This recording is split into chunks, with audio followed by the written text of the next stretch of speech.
Louis. We are La Force. We are St. Louis.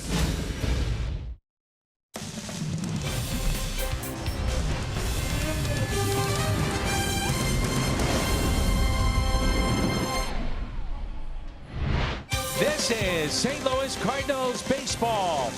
Tonight from St. Louis, a hot evening.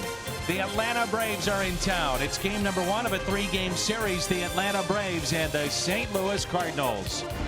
With Brad Thompson, I'm Dan McLaughlin, and welcome to Cardinals baseball. The Cardinals turn to Miles Mikolas tonight. He has not only been very good at home, he's been one of the best pitchers overall in baseball. Yeah, Miles Mikolas has been taking care of business all season long, but especially here at Busch Stadium. You see the numbers right there. He has been dominant, whether it's something about the man feeding off of the fan base, whatever it is, he is feeling great here at Busch. Freddie Freeman, you've got to shut him down to have success against the Braves. Well, Freddie Freeman is having a monster year yet again. You see the average, you see the home runs, and he has protection in this lineup, which makes him even more dangerous. The curveball is going to be a big pitch. Miles Mikolas is going to have to locate that thing. Freddie Freeman in the lineup tonight for the Atlanta Braves. Julio Teheran, the right-hander, gets the start tonight for Atlanta. Miles Mikolas for St. Louis. Middle of the lineup, Martinez, Ozuna, big month of June. The studio has that when we come back on Fox Sports Midwest.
Baseball is brought to you by Budweiser. Wherever legendary MLB moments happen, Budweiser will be there. And by Chevrolet, the #1 selling brand in the St. Louis area. Find yours at your Mid-America Chevy dealer. He's at the top of the lineup again tonight, and that's Matt Carpenter coming off a phenomenal series against the Cleveland Indians. 9 for 12. 5 of the 9 hits went for extra bases. A couple of homers and 7 runs scored. Carpenter at the top of the lineup for St. Louis. The Braves are here. They lead the National League East. The Braves, the Cardinals, baseball next.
Three-game weekend series here at Busch Stadium in St. Louis.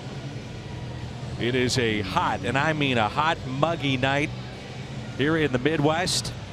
And the Atlanta Braves have played pretty well this year, surprising many folks.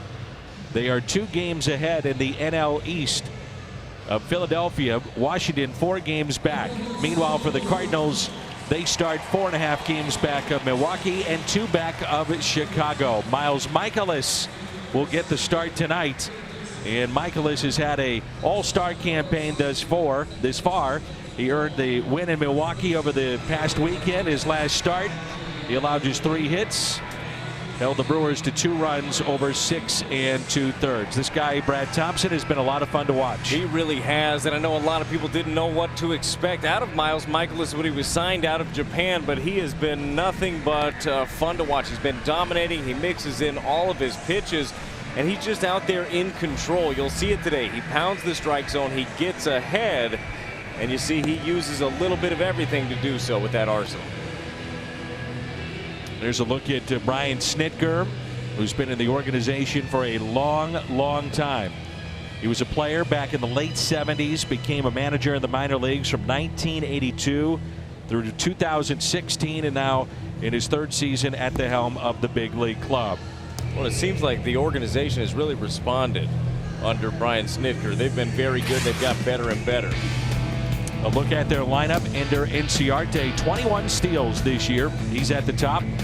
Ozzie Albies, then Freddie Freeman, Nick Markakis, Tyler Flowers, Ronald Acuna Jr., Johan Camargo, Dansby Swanson, and Julio Teheran, the pitcher, batting 9th. Ender Inciarte, he left Wednesday's game with a sore oblique, was questionable for tonight. It was an off day yesterday for the Braves, so he's okay, healthy enough to play, and he leads it off. Around the Horn is presented by Dobbs Tire and Auto Centers. Marcell Ozuna, Tommy Pham, and Harrison Bader in the outfield. Matt Carpenter, Greg Garcia, Colton Wong, and Jose Martinez on the infield. Yadier Molina's behind the plate. The Cardinals have 64 errors this year, and that leads Major League Baseball. But something you saw in the Cleveland series, in which Mike Matheny's club took 2 of 3, pretty clean baseball, 2 wins. Well, you can't do anything about what's happened before. It's about what goes on from here on out. And if the Cardinals continue that, you got to think they're going to be winning some baseball games. Inciarte batting .252 with 5 home runs, and he has driven in 30. First meeting of the season between these two teams. The Cardinals will visit SunTrust Park the second to last week of the season, September 19th. And at that point, we'll see where these two clubs are. Last year, the Cardinals 5-1 against the Braves. That included a sweep at their brand new ballpark. Curveball drops in for a strike. Not sure I really like that on pace thing, but it is interesting when you have a team that struggled the last few years like the Braves. This year they're on pace for 92 wins. That would be quite a turnaround. Hit into center, racing in, sliding catch, Tommy Pham.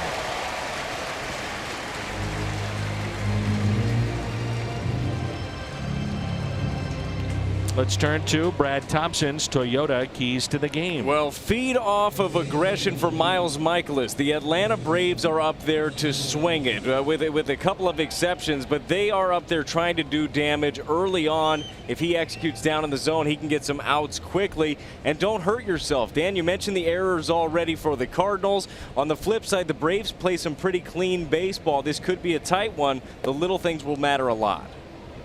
Ozzie Albies missed his first game of the year on Wednesday. He was hit by a pitch on his left foot. That was Tuesday, and missed his first game on Wednesday.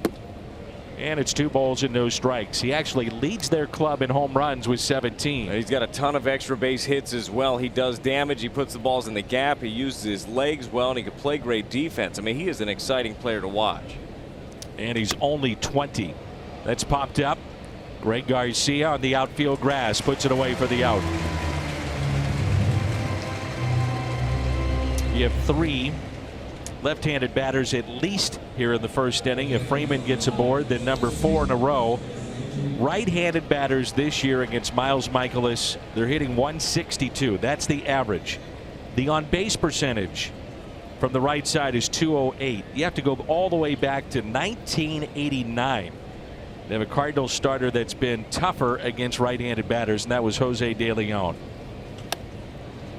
With that arsenal he throws out there, especially as a righty, you think about that hard slider that he has, and he keeps you honest really well with the fastball. But as you mentioned, you're going to have 5 guys swinging from the left side this time. There's the hits by direction, and the Cardinals have a shift on the right side of the infield. And the 0-1. All the turnover the Braves have had last few seasons, the mainstay has been this man, Freddie Freeman. It feels like Freddie Freeman should be 35 years old. He's 28. He's putting up monster numbers still, and he finally in a lineup has protection. He was the guy for the last couple of years you could pitch around him. You didn't have to go to him in spots. Well, now he's got a little help over there. And it's now 2-2 in his 9th major league season, and a career .292 hitter. Very good hitter here at Busch Stadium. 21 games at .357 average.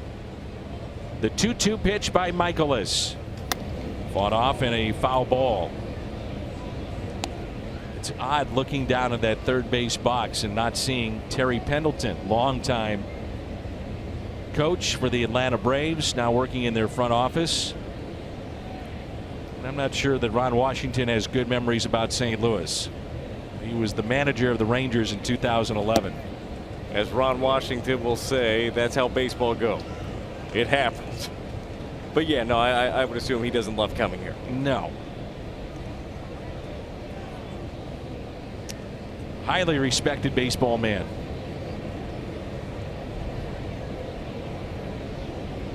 And a 3-2 pitch to Freeman. It's a real simple, easy delivery for Miles Michaelis. Almost looks effortless. And you know it's not, but it looks that way. Well, and that's what makes him so effective is he throws all of his pitches like that. Everything comes out of his hand the same way, and he's able to repeat that delivery over and over again. And a rare walk, a 2-out walk by Michaelis. It's a hot night. It's also sticky, muggy, wet. Because of that, near shortstop Greg Garcia, they put a special little patch down there for him to grab, that drying agent. Smart to have. As a pitcher, it's tough at times to get a grip on a day like this, but the heavy air makes the ball move quite a bit. So if you're able to get that grip, you can see some nasty movement, and Miles Michaelis can get that breaking ball going, especially against the lefties. It'll be important. Nick Markakis at age 34, putting together his best season yet. Leads the National League in hits with 102. He's second in batting average at 326. And second in doubles as well. Doesn't strike out very often. Second toughest to strike out in the National League. I'm sure it's got to be a thrill for him, but currently he has the most all-star votes of any outfielder in the National League. He has never been to an all-star game. You think about it, he's had quite a career. He's done very well for himself financially, and he finally has this year. And it's energizing when you get a lot of young players around you and you feel the vibe. You get yourself in a good position to succeed. He's not only a mentor, but he's been a heck of a player for him this year. You may remember, Brad, when they were dismantling their team, they went out free agency and signed Nick Markakis, and you're thinking, well, what's the fit? But they needed somebody to mold the young players and be a presence. Well, it's the same way you keep Freddie Freeman around for this long. There have been, I guarantee you, phone calls about him for years on end. Hey, what does it take to get Freddie? Well, if you're going to rebuild something, you have to have a starting point. You have to have a building block, a foundation, and that's what Freeman has been, and I think that's what Markakis has been since he's came over as well.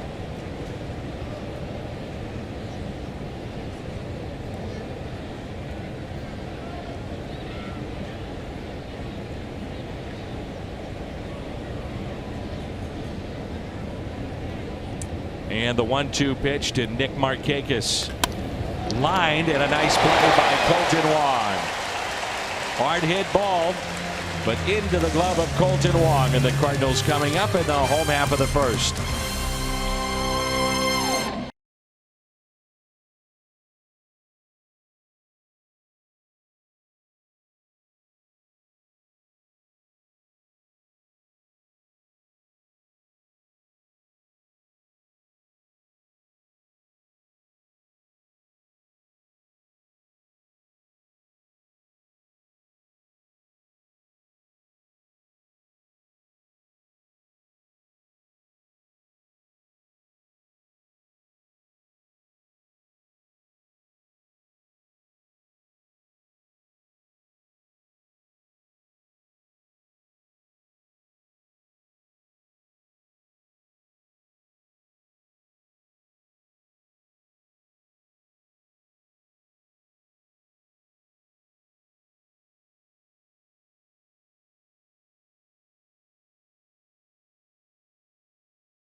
And Matt Carpenter, 9 for 12, 2 homers, all the runs scored, runs driven in You don't see that very often, but 9 for 12 in the big leagues in a 3-game series.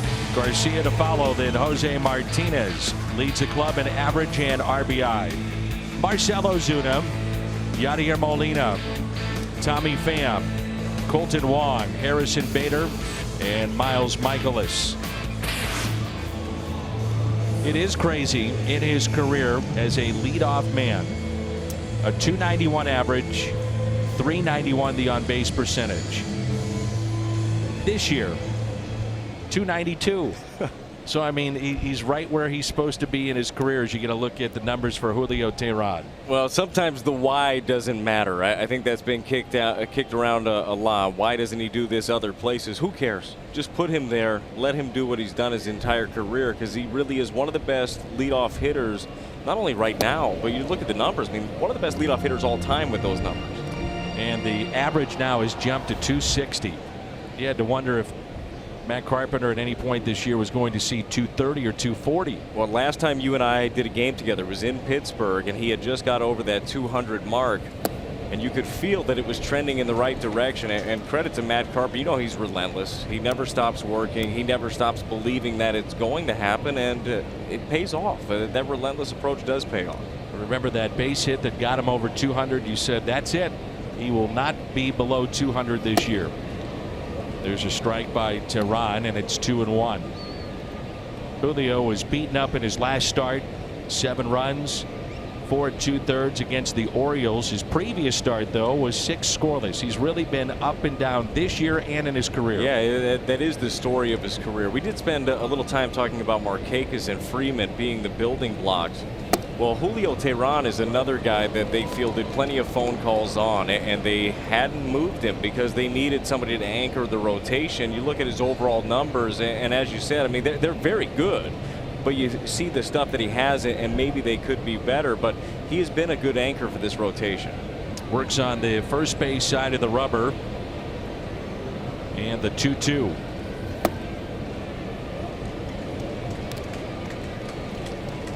Hyundai pitch arsenal on Teheran. The fastball, the slider has been inconsistent, and when it's spinning, obviously it's going to get hit if it just sits there. Right, and when he's on top of it, it's very good. He'll show off his changeup a little bit more to the left-handed hitters. Righties won't see it very often. And there you go. It's a leadoff walk. 45 walks this year for Carpenter. The Braves defensively around the horn, presented by Dobbs Tire and Auto Centers. Acuna, Inciarte, Markakis in the outfield. Camargo, Swanson, Albies, Freeman on the infield. Flowers is behind the plate.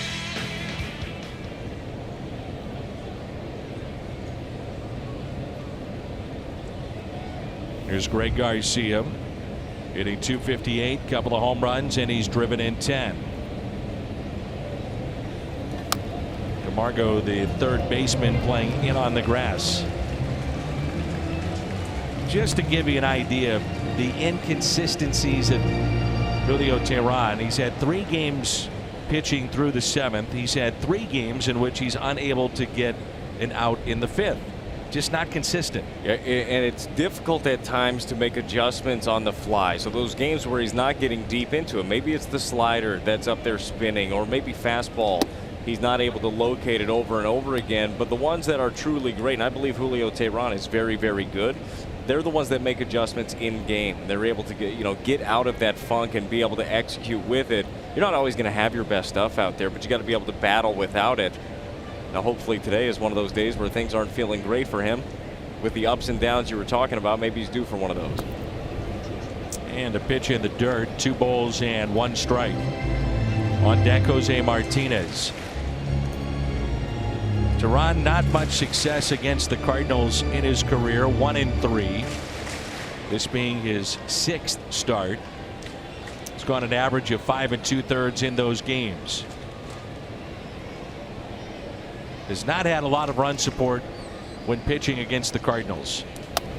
That's where you look at the numbers of a record and you say, oh, he's not pitched all that well. He's 1-3, and then you break it down and you say he's had no run support. Exactly. Yeah, it is a lot better than it looks right there. But He has that good stuff like we talked about it, and you saw the changeup right there. He'll mix in the arsenal a little bit more to the lefties, but you got to see him up, and I think it's important, especially against a guy like him and the way the Cardinals offense has been recently. Put a few on him early, put a little pressure on, and then go see their bullpen. That is one weakness that the Braves currently have, is out in that pen.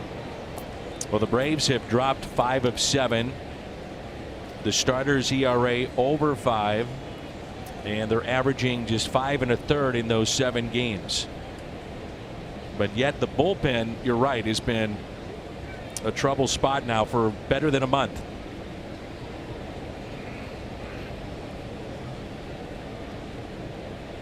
The 2-2 pitch to Garcia.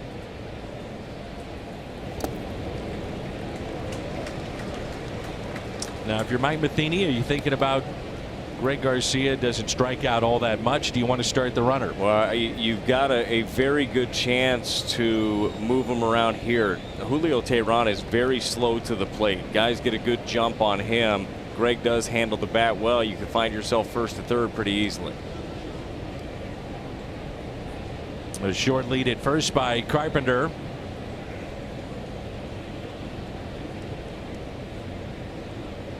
And the 3-2 to Garcia. Carpenter's running, and the pitch is a ball. Back-to-back walks.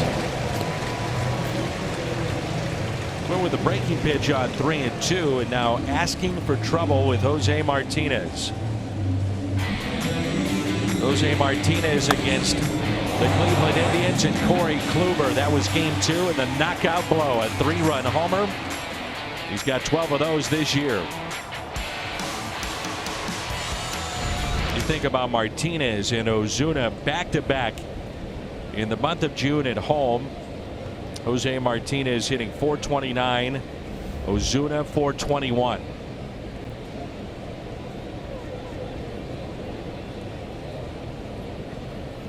And a slider in there for a strike.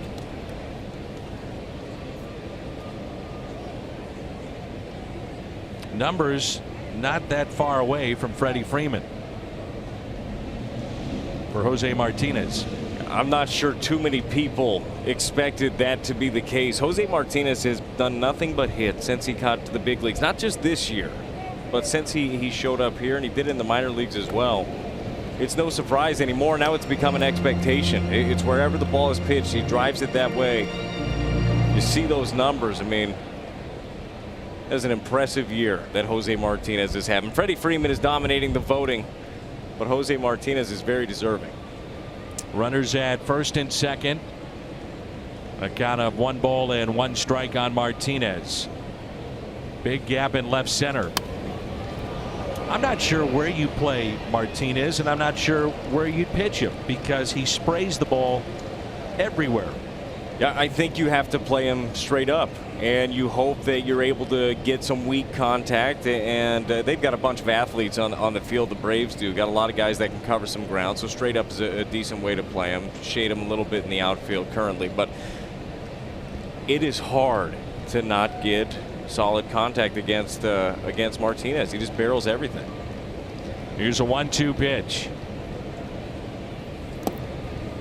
I think we've seen more teams pitch him away, and if you look at the numbers on those that try to go in, and I mean in with 95 plus, he still is able to turn on it, barrel it up, and do damage. He's a good hitter, and he's got good instincts. He knows how pitchers are trying to set him up. He's been doing this for a long time. I mean, he realizes tendencies and trends that pitchers have, and just doesn't let them get to any of their pitches. Only 7 strikes of the 17 pitches. And here's a 2-2 to Jose Martinez. Martinez with a fly ball out to shallow left. Acuna with the catch, and Carpenter back to the bag at second.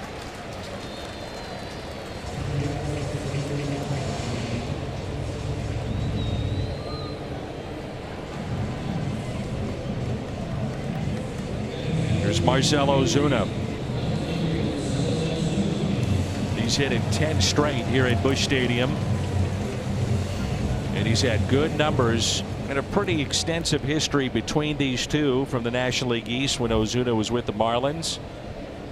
17 for 42. That's a 405 average, and he's popped 3 home runs.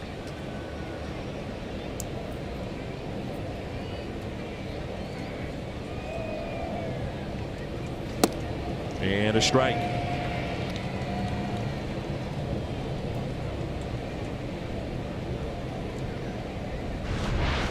Very generous call by Jerry Meals behind the plate after he struggled with his command. This is a slider, a good 4 or 5 inches off the plate.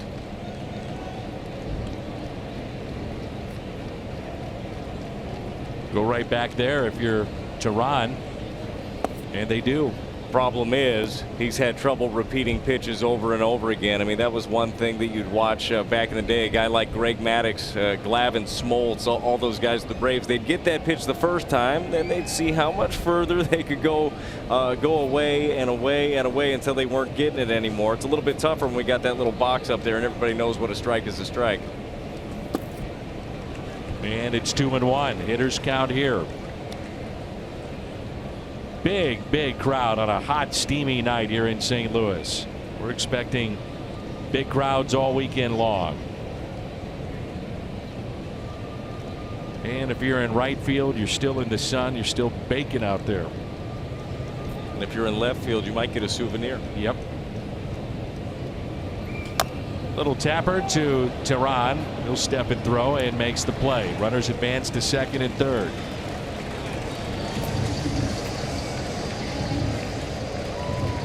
And it brings in Yadier Molina.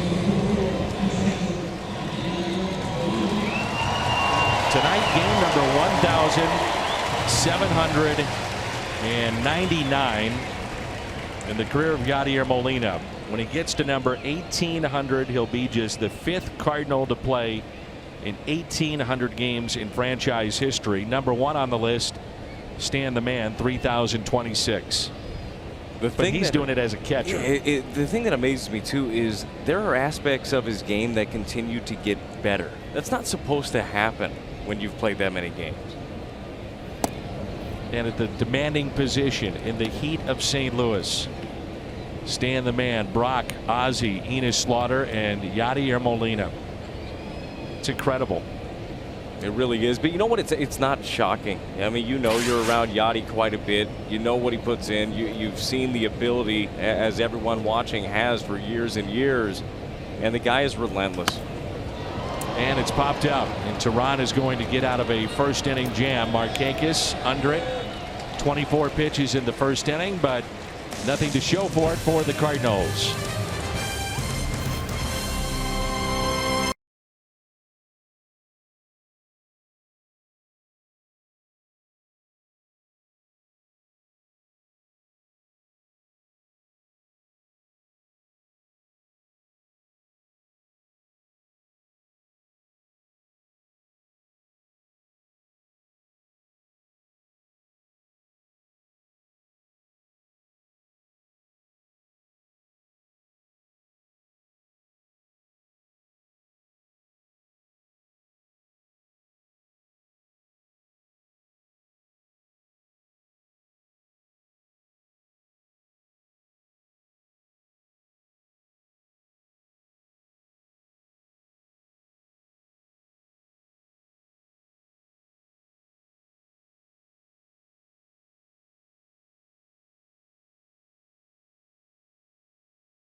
break. Cardinals trying to get a little bit healthier. With more on that, let's check in with Erica Weston. Erica. Thank you, Dan. The Cardinals could soon see shortstop Paul DeJong back in the lineup. The shortstop officially began his rehab assignment tonight with AAA Memphis. Now, General Manager Mike Gersh was unsure if we will see DeJong in Phoenix in the upcoming road trip next week. He said it could be quicker than expected, but we'll have to wait and see. He also added, we're excited that he is getting close, and Dan, I'm sure he is not the only one.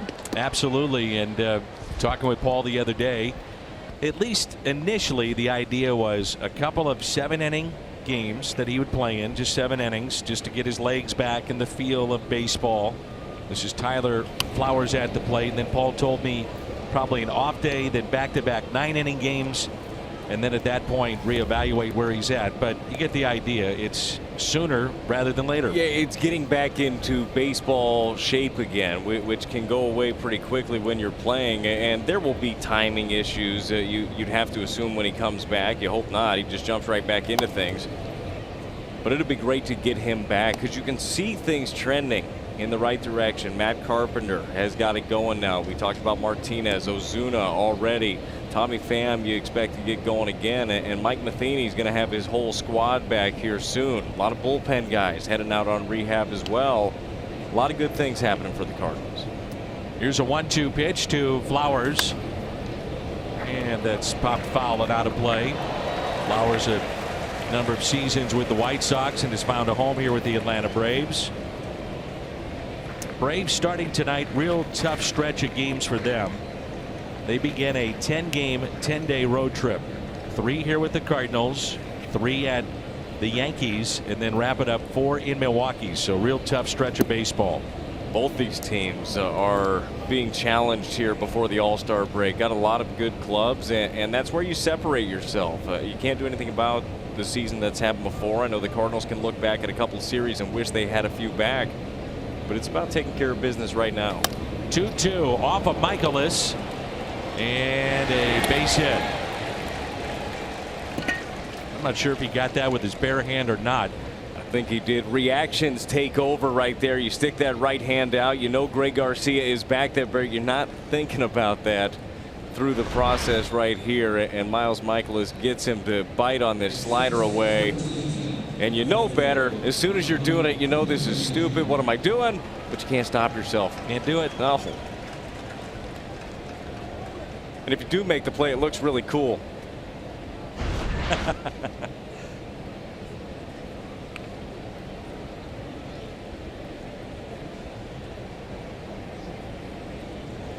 Here's Ronald Acuna. Missed the last 28 games. He had a slight tear, an ACL in his knee, and he was injured while landing at first base back on the 27th of May. Most consider him to be the #1 prospect in all of baseball. And now he hits into a double play. Garcia flips the turn. Double play. 6-4-3 on the double play.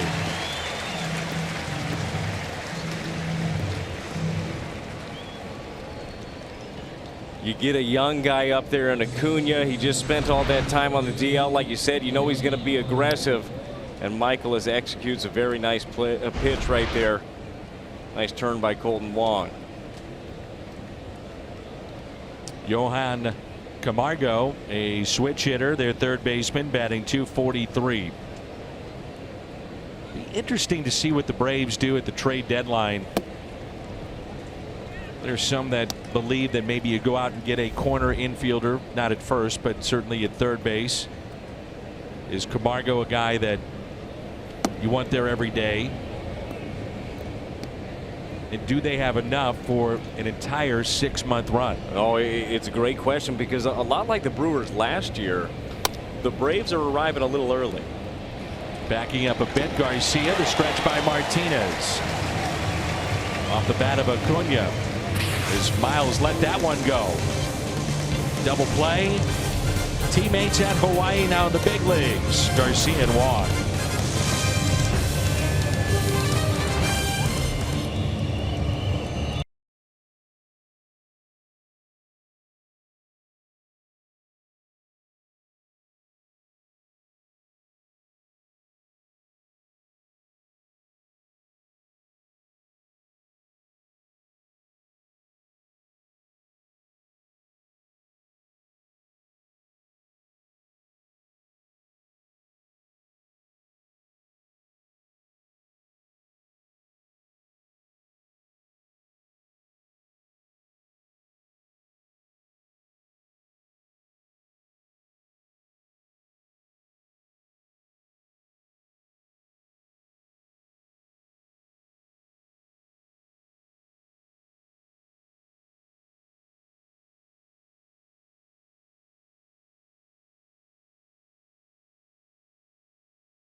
That does say Friday, that on the July script. 13th, 30,000 fans, 16 and older, take home a cowboy hat featuring the bird on the bat logo, courtesy of Brown and Crouppen.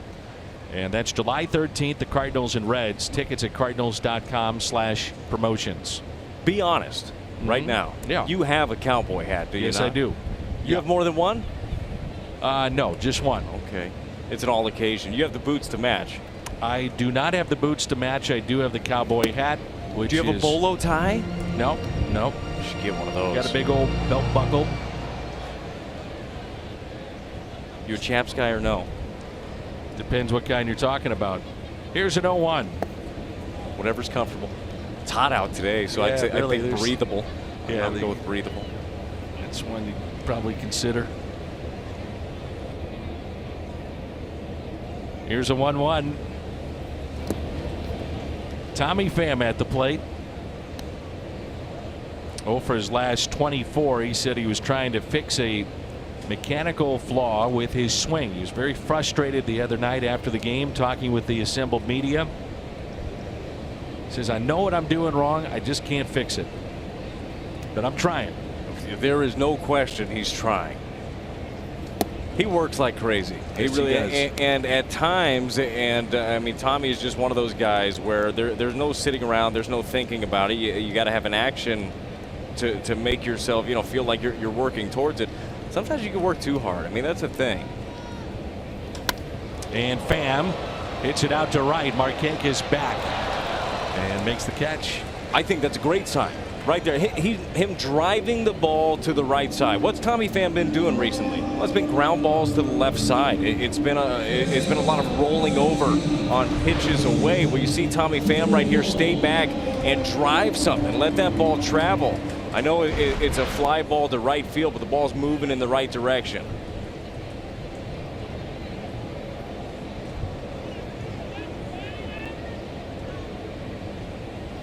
Here's Colton Wong. Good example of how important he can be to this lineup is the turn on the double play that we saw last inning. So good defensively, and he has played at an elite level defensively this season. Yeah, I know it changes when everybody around you in the lineup is doing their thing. 196 doesn't look good at the beginning of the season, doesn't look good at the middle of the season or the end of it. But Colton Wong, to me, has so much value playing that position over at second base. You know the offense is going to pick up. He's been better than that. I think you play him. I think you just keep rolling him out there, and he's a net benefit. And a strike, and it's 2-1. Harrison Bader certainly gives you great defensive play. He's at the on-deck circle. And the 2-1 pitch now to Colton Wong from Julio Teheran. In time called. Teheran came up when he was 20. That's when he made his major league debut. He's been around for a while now. He signed through 2020 with the Braves.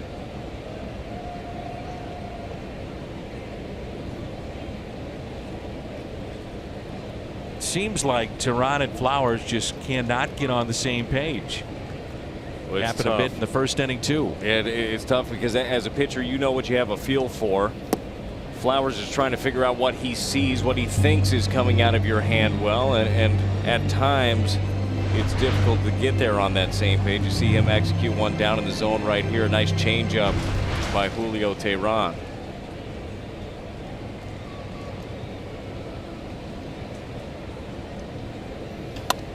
And the 2-2 is hit out of play. You see where Flowers wanted that ball. He wanted it in, almost off the plate in, and it runs out towards the middle. It's just been one of those early starts for Julio.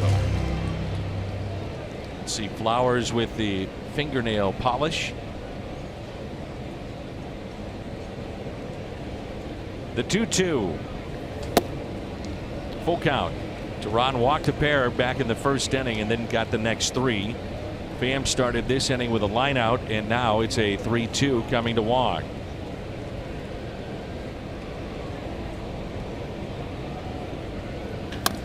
And he puts it on the ground. Freeman, nice play with the backhand. And Teheran beat him to the first base bag for the out. you may have the third inning off. We're not sure yet. Todd Stottlemyre is in St. Louis, and we'll visit with Todd coming up in the top of the third. And AJ Pierzynski played for both teams. We'll visit with him in the bottom of the third. AJ in town to work the ball game tomorrow, which will be on Fox. I'm just glad to find out that there's a reason that I might be off the third inning. I thought you just got tired of me already. No. That was actually at our first pitch. Here's Harrison Bader. Hurt a little. It's great to have you. I enjoy you on the Fredbird show. My kids like it. Do you make them watch it? You should. It's good. Clean family fun is what it is. Your kids watch you? Yeah, they do. My kids don't care that I played baseball. They could care less that I talk on the radio and I do stuff on TV. The fact that I know Fred Bird makes me the coolest dad around. Absolutely. That's where my life has gone. Here's a 1-1 pitch. Bader, when he has started in this run of facing Chicago, Philly, Milwaukee, and Cleveland, the club 5-3. And the team 6-7 overall in this 13-game stretch. And it has come at the expense, more times than not, of Dexter Fowler. The 2-1. Bader, a base hit. He'll turn this into 2. Acuna hustling. Bader on his way to second.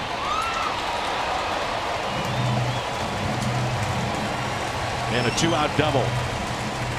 There is nothing slow about Harrison Bader's game. Everything he does is fast twitch. You see the swing right there, just swinging hard and drive this ball to left field. You get a slider up in the zone by Tehran. He drives this thing and is coming hard out of the box, thinking 2 right away. Acuna's got a good arm out there, and he's a tremendous athlete, gets to it quick. Errant throw. But great job by Harrison Bader. Just be jump and give yourself a little chance with 2 outs. And at least get Michaelis through the lineup. And he's got 1 hit this year. He's 1 for 29. It was a good one. And a long one, a home run. It happened in his first start against the Brewers in Milwaukee. 1 for 29, a home run, and he has driven in 2. I got to be honest, I thought that's who he was as a hitter. Been a little disappointing since. Thought he was going to drop a bomb every start. 0 for his last 28.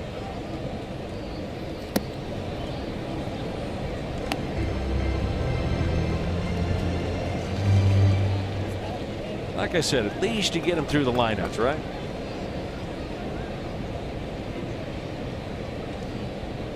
Tehran looking for his first strikeout of the ball game. And the 0-2. He's got it. Cardinals strand a runner, their third of the night, and we move to inning number 3.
And this is a unique treat to have the chance to visit with Todd Stottlemyre, who was here in 1996. You know, things have changed a bit since the last time you were here. Like, wow. I mean, look at this place, the stadium and ballpark, you know, the village and the nation and the museum. And yeah. It's incredible. You know, they've done an incredible job of pulling the history of this franchise all together, so it's incredible. You know, I was thinking about this. You were a world champion in 92 and 93, and then you came here in 96. What was your experience like here in St. Louis compared to some of the other stops along the way for you? Well, I'll tell you, first of all, it's the whole atmosphere of being around the St. Louis Cardinals is incredible. Seeing the Sea of Red, the extraordinary, you know, the fan knowledge, how much knowledge they have, and how deep this fan base is, but to come here in 96 and here we're watching the Braves, and it's like, that's the team we had down 3-1. It's like it was close. I know, man. It was close. So here we are in the third inning. There's no score, and our guest Todd Stottlemyre. We don't hear from you enough, so let's get our fans caught up. What are you doing these days? So I got wrote a book a year ago, Relentless Success. It came out, and I really did it as, you know, kind of just, you know, for my father, and he really inspired me to write the book, and anyways, and it's turned into, from the book to, hey, people say, hey, will you come and speak and talk? So that whole thing is kind of unfolded. There was no plan there, and I've been involved in a number of businesses, actually been building business back here in the St. Louis area, and a networking company, having a lot of fun. Started a team here with TJ Matthews, former teammate. Sure. But I got my hands in a lot of different things, and you know, it keeps it exciting. Absolutely. I remember back in 1996 and 97 and visiting with you. You were, boy, I mean, you were focused. You were laser focused back in those days. It's great to hear that you've written a book and that you're out speaking and making sure people know your message. Well, it's been a lot of fun, and it's, you know, like I say, it's, you know, the book was really a dedication to my father, and it turned into a 9-point system for Major League achievement, and it was really going through, you know, all the ups and downs, not just in baseball but in life, and all the things you had to deal with. And I was very, very fortunate that I always had a group of people around me that, if I was struggling, whether it was on the field, off the field, or even before the game, that I always had a group of people around me, starting with my mother and father, that inspired me or helped me get to the next level. So, and being up with my father and watching him go through a difficult time, I just realized that Dad refuses to give any power over to his circumstances, continuously stay focused on his vision. He just inspired me to go share lessons with other people. That pitch is popped up by Inciarte, your dad, by the way, in Monument Park now. How cool is that in New York? Amazing. Yeah. You know, so, you know, I was walking into the stadium out here, and the statues out here, I'm just like all the fans. I was out taking pictures with Awesome. Bob Gibson's statue, Awesome. and seeing, you know, the statues, and it's just so cool. And to know my dad is a part of Yankee history and out in Monument Park. You know, Monument Park, when I was growing up, was our playground. You know, that was my swing set, you That's know, great. out there. Yeah.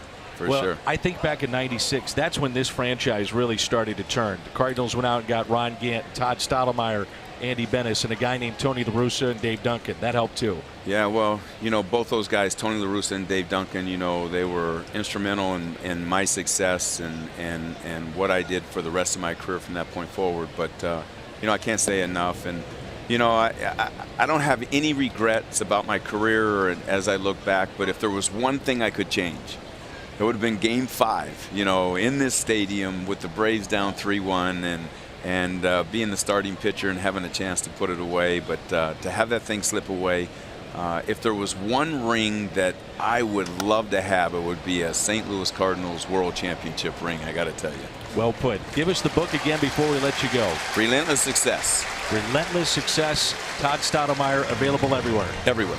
Yes, sir. Awesome. Thank you, sir. Great to have you God back. bless, my friend. Thanks. Yes, thank you. Todd Stottlemyre.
Todd Stottlemyre, albeit too brief.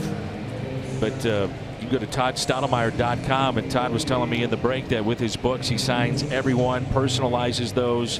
toddstottlemyre.com. His family's been through an awful lot, and boy, he was, I mean, you talk about a bulldog and the right type of mentality. That was it. I was watching the highlights right there behind you guys, and that's fun to watch. Oof. It is fun. You could see the fire, obviously the nasty stuff.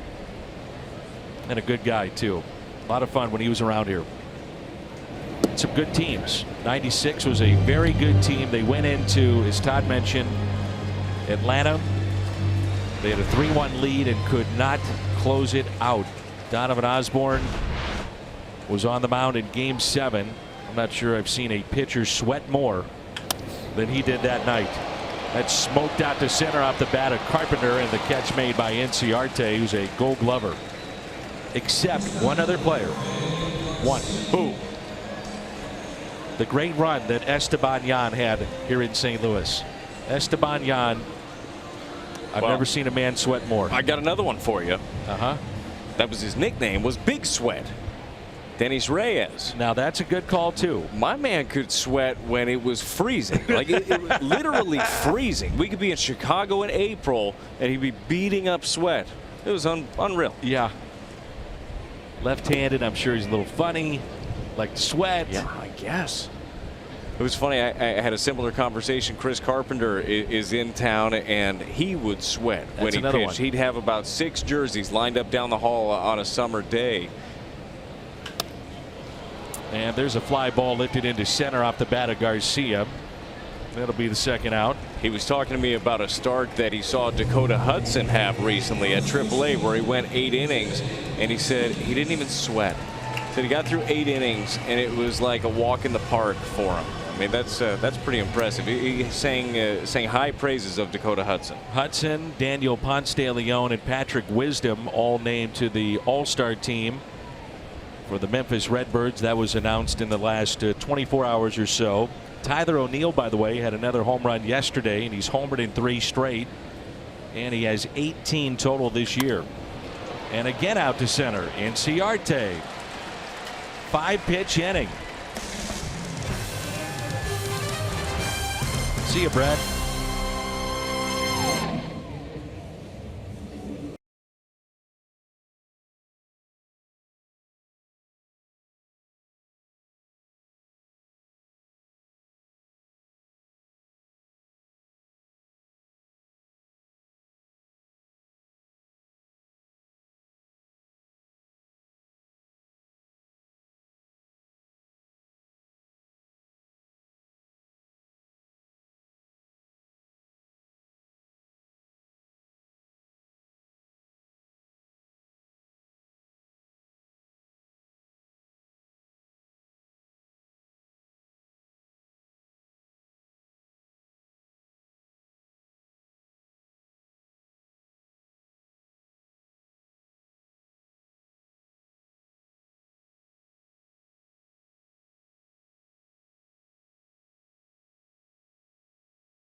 Series that'll be seen locally on Channel 2, Fox Saturday Game of the Week, as Luke Weaver gets the start for St. Louis, and calling that game will be a former catcher of the Cardinals and the Braves, A.J. Pierzynski. Always great to have you back in town. It's always fun. I love St. Louis. St. Louis people were amazing to me and my family, so I always get a smile every time I think about coming here, and then when I step foot into Busch Stadium, it brings a huge smile to my face. I remember when you first got to St. Louis and you were with the club in 2014. Here's Freddie Freeman, first pitch, a fly ball hit down the left field line. Ozuna over and doesn't come up with it. But you talked about having family that actually followed the Cardinals. Absolutely. I have a bunch of family that actually lives in St. Louis, just outside. Right? So I have a bunch of my dad's family. They all live out in St. Louis, and every time I come here, they were here. And when I played for the Cardinals, they couldn't have been any happier than they were to see me put on the Cardinal red. And they hit me up for a lot of tickets, but I was happy to do it for them. I was looking this up. You're one of 10 catchers to reach 2,000 hits. One of 10. Yeah. I mean, that's some pretty cool things in my career.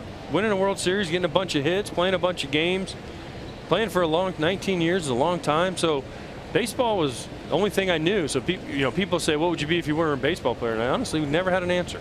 A broadcaster. Apparently that's what I've become now. But just never, because that's all I wanted to do was be a baseball player from 3-4 years old, and it worked out. And it doesn't always work out, but for me it did. And what a special time. Do you like the broadcasting side of it? I do. I love it. It's been something that I can stay involved in the game. And I was talking to the Braves guys over there in the booth next door, Chip and Joe, and I was saying I still get to see the guys. I still get to come out to the field. I still get to watch games, and I go home and I can say, man, I'm doing homework by watching a baseball game. Not many people get to do that for their job. There's a ground ball hit to the right side, and that's Matt Carpenter with the shift. It puts it away. So take a look at this video, and maybe you can explain what happened here. Oh, boy. That is pitch framing 101. That's clearly a strike, right? How do they not call that? Look at that. This is definitely a strike. What are you that doing? One definitely. Look at that. Look at that. The best is Hunter Pence thought I was serious when I was like, how do we not get that call? Hunter Pence looked at me like I was crazy. I'm like, that's a strike across the plate. That is hilarious. I thought Hunter Pence was going to kill me after that because he didn't know whether to laugh or get angry. What did the home plate umpire say to you? Well, at first he was like, are you really arguing that? And then I was like, no, I'm joking. Like, I kind of started laughing, but I was like, it did cross the plate over, in the strike zone. Yeah. But no, it was one of those moments that people remember, and it's supposed to be fun, right? It's a kid's game. I always thought you had fun. Most of the time. There was some times where I got a little angry. Well, I think you got a bad rap. Well, no, I wouldn't say that. Well, I think because, hey, you gave it to people, you dished it out, okay? But you played hard. Yeah. That's what you asked for. You played hard. I always found you to be great here. Well, it was fun. Come on, I'm trying to help you here, AJ. I appreciate it. My son's listening too, so I appreciate it. But I always explain to people that I had to play a different way. I couldn't be the guy that was giving hugs on the field. Yeah. That just wasn't the way I was ever wired. I had to be the guy that was angry. I had to play angry. But once the game was over, it was different. I was like, I had two people. It was like, I was the angry person on the field, and then off the field I could be fine. But for those 3 hours, it didn't matter. My best friend was on the other side. I was just wanting to kill him. Don't you think sometimes a team needs that guy too? Sometimes I think they do. I think that it obviously depends on the makeup of a team and the chemistry of a team. Some teams go through and are super. I remember coming to the Cardinals. I'm like, man, these are the nicest group of 25 guys I've ever been around in my life. All of them. From the manager to the general manager to the clubhouse guys, everyone was nice. And that's great. And it's something that not every team has, but sometimes you need guys to get into fights. Absolutely. I mean, I know when we won the World Series in 05, Carl Everett was one of the, one of our main players, but he was mean as a snake, man. He would go out there and fight anybody. Right. I mean, the World Series, he tried to fight Phil Garner in the middle of a game from one dugout to the other. So it happens. You just need, I think sometimes you need that, and I think, but baseball's gotten away from that too because they've taken away all the collisions. Right. That's a big part of it. They took away the retribution. You can't, if someone hits you, can't hit them back. So taking away a lot of that stuff. Inside corner. You like the Cardinals this year? I would like them if they didn't have so many injuries. Yeah. DeYoung being out is hurting them. Big. Wainwright obviously out. Walker out is hurting them. They've done a good job, a really good job, I think, with the pieces they've been given to put it all together. I think they need to get Colton Wong to swing the bat a little bit better, obviously. Sure. But I think everyone else has been pretty good. I mean, Martinez has been amazing at first base. Yes. Bader's been great for him. Yachty's been Yachty. Carpenter's finally swinging. So I think where they're at, they're not dead. And most teams lose what they've lost for this amount of time, they'd be dead. And the Cardinals have hung in there and have a chance. Here's a 2-2 pitch. And a strikeout of Flowers. AJ, great to have you back in town. Thank you. Thank you. All right, we'll see you tomorrow, 6 o'clock on Channel 2 here locally. AJ Brzezinski and Fox Saturday Baseball.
Ronald Acuna Jr. is back, and that's a big addition, isn't it, Erica, for Atlanta? It is, Dan. Thank you. You mentioned it earlier in the broadcast. The Braves' 20-year-old phenom Ronald Acuna returns to the lineup tonight for the first time since he suffered an ACL strain on May 27th. Manager Brian Snitker said he has him batting 6th in the lineup tonight to ease his way back in. So far hitless in his first plate appearance.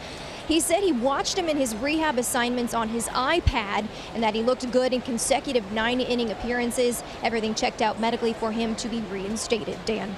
Always find it interesting this day and age where a manager, thank you, Erica, can go to the iPad and say, yeah, I think he's about ready. He's locked in. Let's get him back up.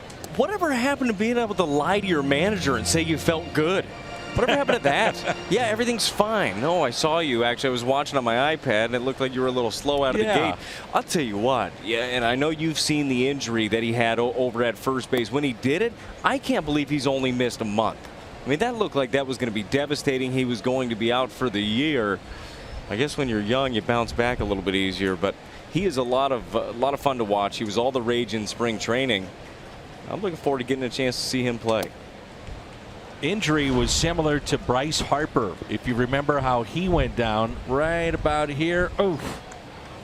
Legs don't bend that way. It's not supposed to bend that way. That was a slight tear of the ACL, and it could have been obviously much worse as Ozuna hits it to short, and Dansby Swanson makes the play. What does a significant tear look like? What does that look like when you're running to first base? I guess it's totally backwards, the leg? Well, he would be out there, I can tell you that. That's true.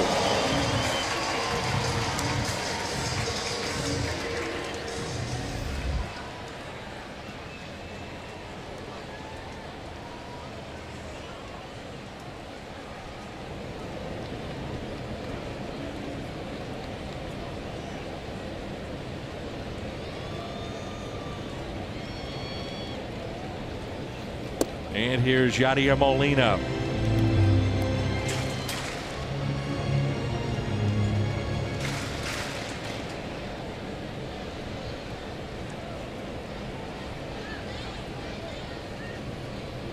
And that pitch taken low. Yadi fly to right first time up. Get to know AJ Brzezinski at all? I didn't. We had just missed each other. AJ always struck me as the player that you couldn't stand playing against, but you would love on your team. Yes, and I think that's fair. It's important to have that. It's important to have a guy that can rub the other teams the wrong way, that can maybe get in your head a little bit. but you realize that when you get a chance to play alongside one of those guys, they end up being the best ones because they'll do anything for their team. He told me about a month after he was acquired, I had done an interview with him, and he said, "You know what I appreciate about you, Dan?" And I like the fact he came back and said, "You didn't even ask me about all my antics and my reputation. You just actually asked me about me and coming to St. Louis." And I said, "Well, I wanted to give you a month, and now I've seen it all. And so if you'd like to do the interview again, we can really get into it." If you'd like to talk about the antics now, we can certainly do that. Nice pitch by Tehran right there, 91 in the outer half.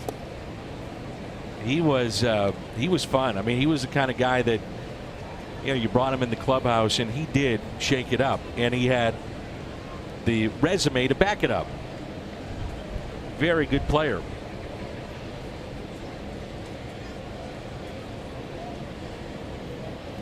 And a breaking ball. You mentioned how a lot of teams are pitching Tommy Pham away, and we saw the first time he hit a rope to right field and lined out. Yeah, I know it's an out, and I know for Tommy Pham, who's been struggling going through a long offer, that still doesn't feel quite right. But when you see him drive the ball that way, it's a good sign. He's been rolling over a lot. And again, he goes to right. As we head to a timeout, huge Cardinal fan, happy 95th birthday to Margaret Thomas, who's watching tonight on Fox Sports Midwest.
Maybe having his best season yet, and that's quite the accomplishment with the years he's already put together. I guess when you look at it, he's still in his heyday as far as age goes. He's been doing it at such a high level for so long. It's incredible that he's putting it together again, but he gets lost a little bit on the West Coast, which is a shame. I feel like a lot of fans don't get a chance to see him as much, but he's worth staying up late for.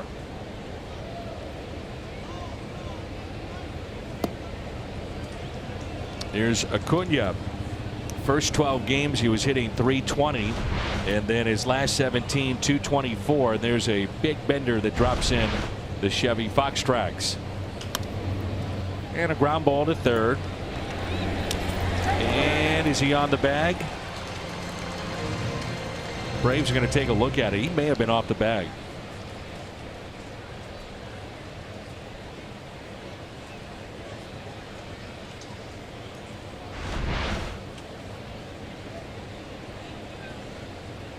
I feel like that's going to be, at least from that angle, way too close. But they're going to take a look at it anyhow. Or are they?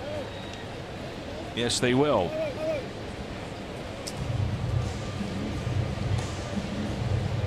Yeah, that view is tough to tell if the toe, if you will, is still on the bag. Yeah, I'm sure with all the angles that they have in New York and all the angles we have here, I'm sure we'll get to the bottom of this one fairly quickly.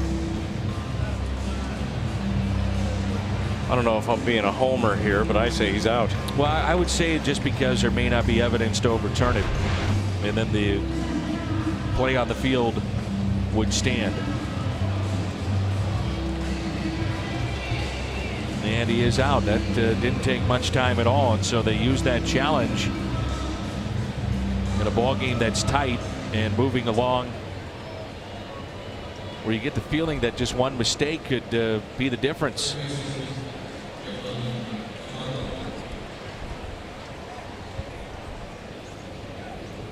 Here's Camargo, who grounded out to short.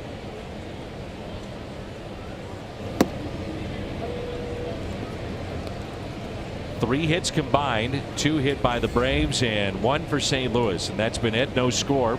Near the top of 5. It was this date, June 29th, 1990. The 2 no-hitters were thrown on the same day. Dave Stewart and Fernando Valenzuela. Dave Stewart no-hit Toronto. Later that night, Valenzuela no-hit the Cardinals. 1990. How do you think Dave Stewart felt about that? This was my day. Thanks, Fernando. Well, you remember it for the great history that it is. This is a tough play and a base hit. But yeah, you're upstaged a little bit. For about 45 minutes, I'm the guy, and then all of a wait, he did it? Oh, apparently that's easy to do. Camargo, an infield hit. Really, the only play there was Michaelis, and came up just a bit short. It was going to be a desperation play either way. I mean, this just finds itself in no man's land here. It's not like Michaelis got a bad jump on it. He bounced right off the mound. Just a tough one. Camargo running hard. And it brings in Dansby Swanson, who's single to left, first time up. Leads their club in strikeouts with 69 this year.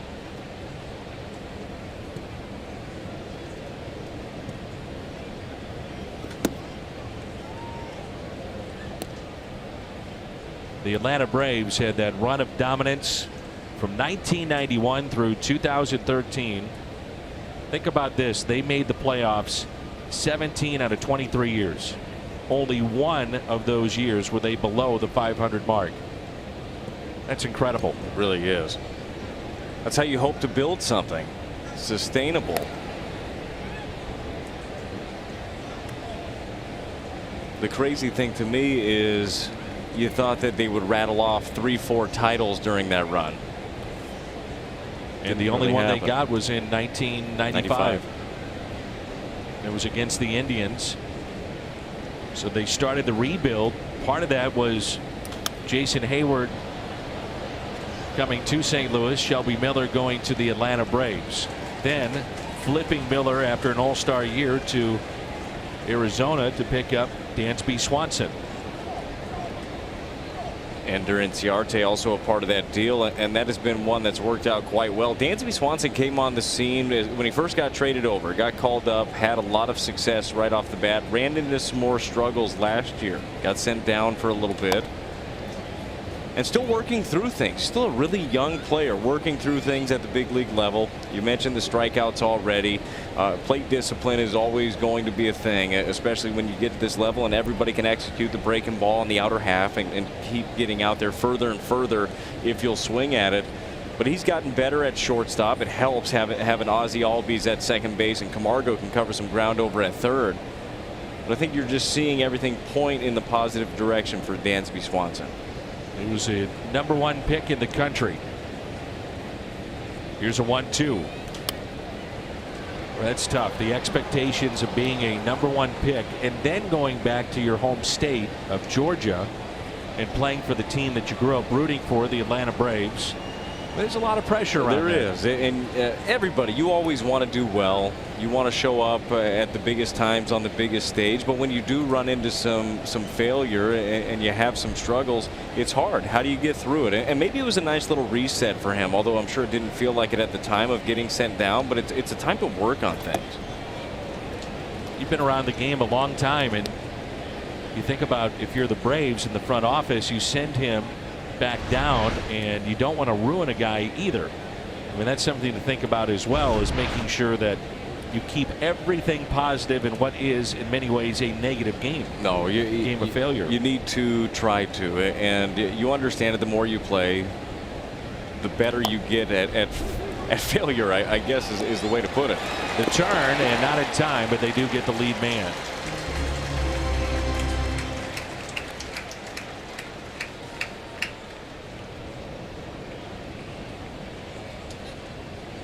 Enhance your next game day experience with the MLB Ballpark app. Access and manage your tickets.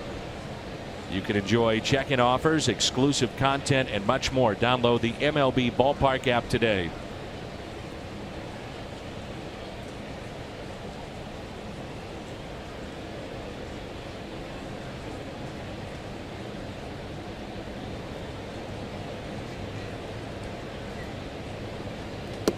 And spinning away from it, Julio Teheran.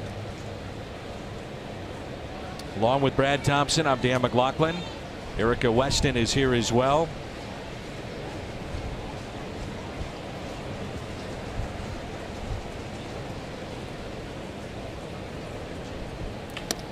And a ground ball that's put in play. Garcia steps on the bag. Braves strand a runner. Folks over at the Budweiser Terrace enjoying some baseball tonight.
PGA Championship with a visit to St. Louis a couple of weeks ago. In less than 60 days, he'll join Major Golf's strongest field, one of the biggest celebrations in golf, the 100th PGA Championship, all at Belle Reve right here in St. Louis. And Belle Reve, a remarkable job getting the course ready, and a showcase for golf, showcase of St. Louis to the world.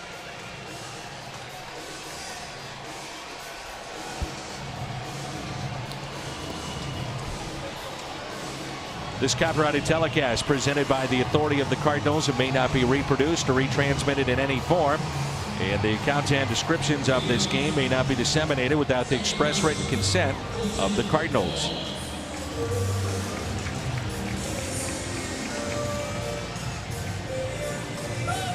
So Colton Wong will lead it off. It'll be Wong, Bader, and Michaelis in a game that's been well pitched on both sides. Kind of led Julio Teheran off the hook in the first inning. You mentioned that right off the bat, and that had been his toughest inning so far this year. He's just had his struggles there. He's got a 9 ERA in the first. Cardinals had him on the ropes, but couldn't get that knockout punch.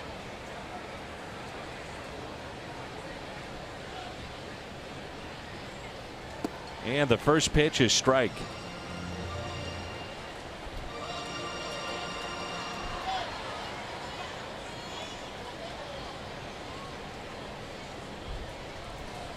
And the 0-1 over at the Budweiser Brewhouse.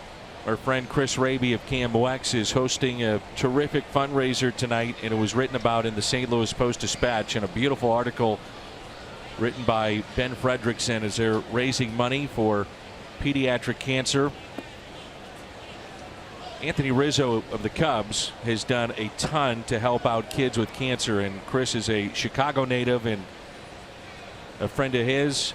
Couple that was recently married had a baby. The baby had a tumor and no longer with us, unfortunately, but to keep her memory alive, they have a fundraiser, and all the donations going to basically a fund that they've started to help so many families and kids that are stricken with cancer. And Ben and Chris Raby are to be commended. It's really a neat deal that they're putting on tonight here at the ballpark.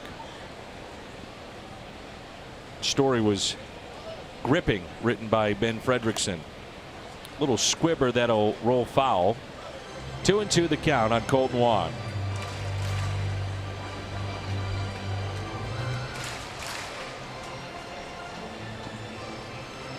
It just seems like when Wong plays and Bader plays, when you have them in the lineup with their defense, and it's nothing to take away from others, just specifically on a positive note about these two, it's just a cleaner style of defensive baseball by the Cardinals. Well, I agree with that, and there's also a spark when it comes to just coming out of the box, and we saw Harrison Bader hit the double in his last at bat, how he's just breaking, straight out of the box, knowing he's going to get two right off the bat. It's a tough spot for Mike Matheny with Bader and Fowler, because you got to get the veterans some ABs. He's going to be here, but you got to get the young guys swinging it too. And the Cardinals are in a position where they need their best guys at the time. It's a difficult balance. Looks at a called third strike. And the second strikeout for Teheran. Behalf of AT&T and the Honor Our Heroes weekend here at Busch Stadium, AT&T and the Cardinals would like to extend a heartfelt thank you to all of our military members, both past and present, who fight for our freedom. Thank you all for your service. It's 8 straight retired by Teheran. Bader's double the last time a Cardinal reached base, and that was in the second inning. Brandon McCarthy was supposed to go tomorrow for the Atlanta Braves, but he's been put on the DL. We do know for sure Luke Weaver will go in game 2 for the Cardinals, but when they added Acuna to the active roster, it was McCarthy that went out with an injury. You assume there will be another corresponding move tomorrow to put whoever the starter is going to be from AAA on the roster as well. A lot of movement. And a strikeout of Bader.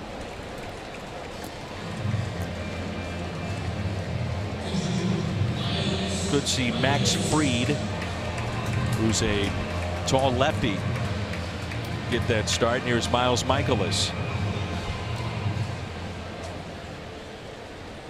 Well, if you love pitching, you're in the right place. It's been very good. Yeah, Teheran has really settled in. Michaelis has looked good from the jump.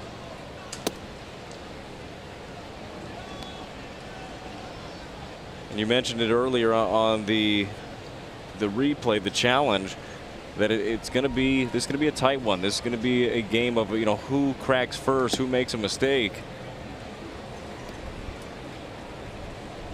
Gotta hope it's their guy.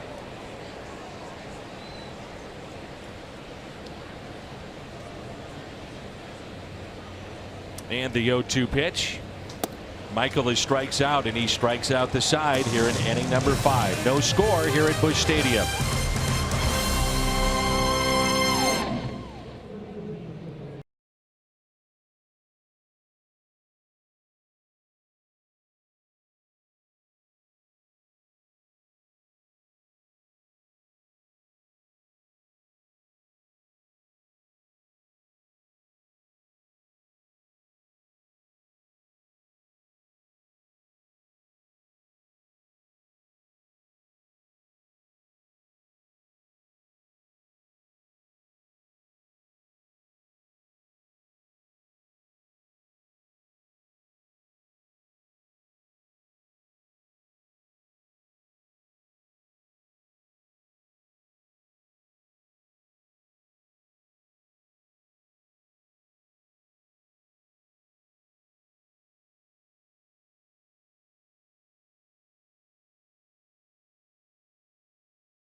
was in the U.S. Navy.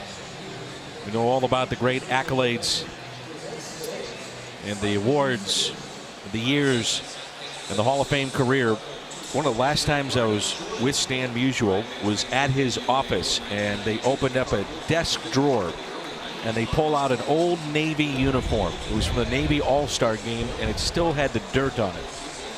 He had, never washed it. It was put in plastic, a keepsake, and he said it was one of his most prized possessions. As he was showing me some of the different pictures that he was in with so many celebrities, he himself obviously the biggest celebrity of those, but a Navy jersey that still had the dirt on it from all the way back then. It's crazy to think about now. You think about just getting to the big leagues and how difficult it is right here, right now. It's nothing like what Stan had to deal with and others had to do to serve our country, and then also be able to play this game at a highest level.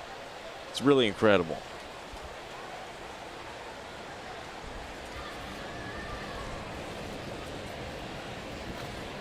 We're ready to go. Come on, step in the box.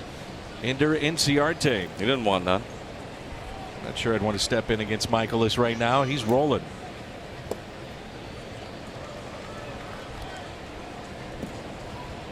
The pitchers' comparison thus far, a total of 4 hits. Michaelis has allowed 3. There's her ground ball hit to Colton Wong. 1 away.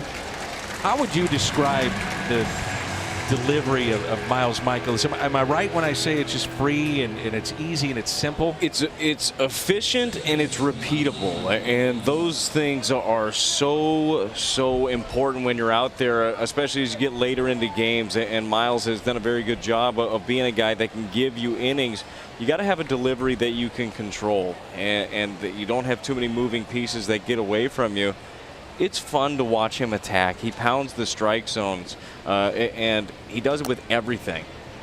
It's also, if you're looking for, I hear the knock every once in a while on Miles Michaelis. Well, he doesn't pile up the strikeouts. Who cares? He's getting outs early. He's getting a ground ball like right there early in the count. He's attacking with that. It's not always about the strikeout. I know this day and age in baseball, that's a big number for pitchers, and it is for hitters as well. But if you're getting outs, you're getting outs.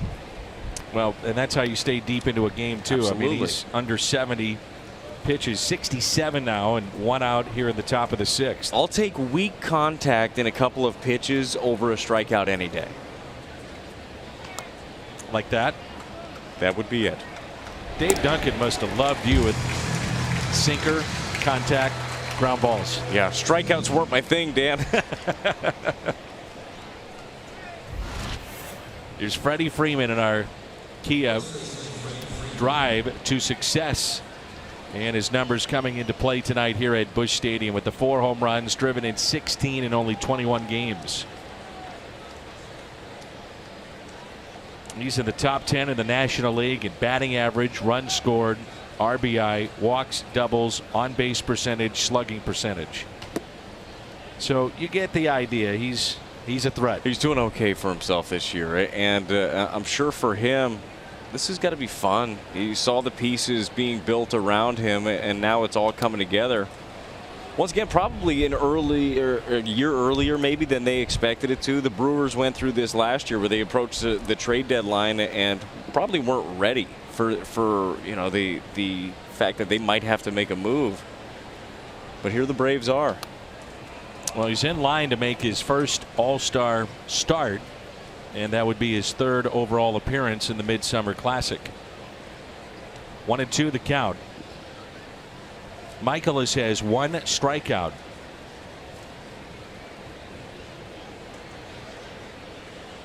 Curveball, little squibber, and it rolls fair. Soft contact, nothing you can do about that. No.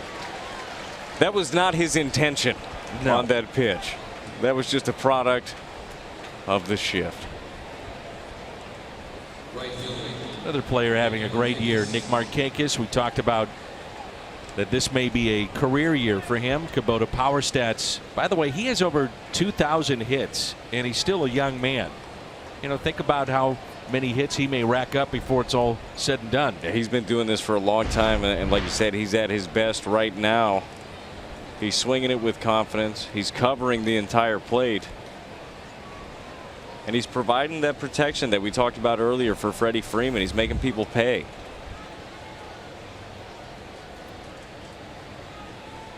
I knew I forgot to ask A.J. Pierzynski about a story I wanted him to recall, and I just thought about it. You want me to go find him? Bring him back in here. It's one of my favorite stories about him, where a pitch was fouled off, and A.J. turned to the home plate umpire and requested the new ball from the umpire, and he said, I need a new ball, preferably the one you could see. And he got tossed. That's excellent. It's a pretty good line. That's a great line. And I believe that happened in spring training. It's a good time to try out some lines. Might have been Joe West, too. Oh, shocker.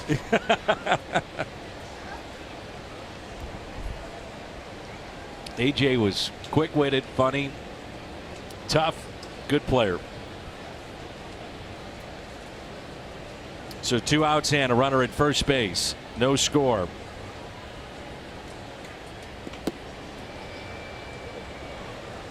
I'll tell you a guy that played against and couldn't stand him. And it was just every time you saw him, he had a scowl on. He looked like he'd fight you at the drop of a hat. Was Russ Springer when he was with the Astros. I mean, that was just his persona. He comes over to the Cardinals. I don't think there's a better human. I mean, he's one of the best guys I've been around. You got to have those guys. You hate playing against them. You love playing with them. What's he up to these days? Do you know? Oh, and I think he's just at home taking care of the family. Just living the good life. Yeah. Old school. Oh, no doubt. It was Quinn Wolcott is the home plate umpire in that game with A.J. Pierzynski back in 2014. I thought Joe West, it would fit perfectly, though, with him. Well, you could tell the same story with Joe West. People would believe it.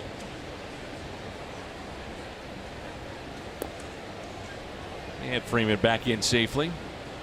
I saw Joe West last time he was in St. Louis in the middle of the game, signing autographs. Middle of the game as the first base umpire. Oh, between innings. He was working?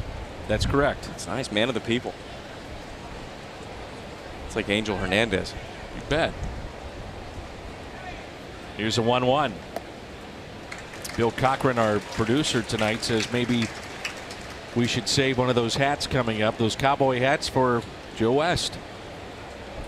Can put it in his locker. I think he'd enjoy it. Mm-hmm. 1 ball and 2 strikes on Markakis.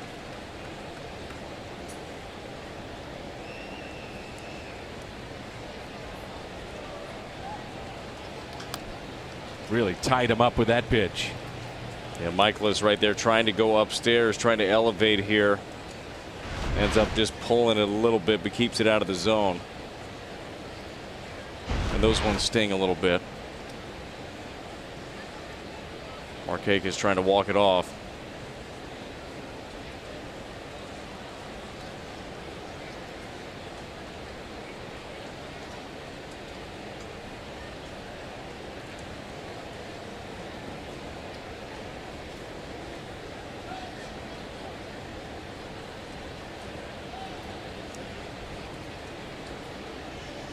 Got the protective gear on the front leg. And a 1-2 pitch. Ground ball. Garcia gets it on the short hop and throws wide to Martinez. Freeman to third. And he'll stop there.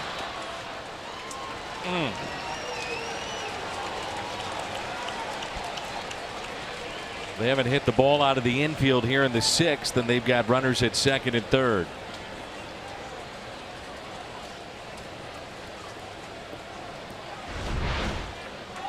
Well, get that weak contact again. Garcia comes up and catches this on a short pick. And just ends up crossfiring a little bit right here to Martinez. Tough pick here. Runners at second and third. Tyler Flowers. Little cue shot that was hit by Freeman up the third base line. The error on Greg Garcia, his 4th of the season.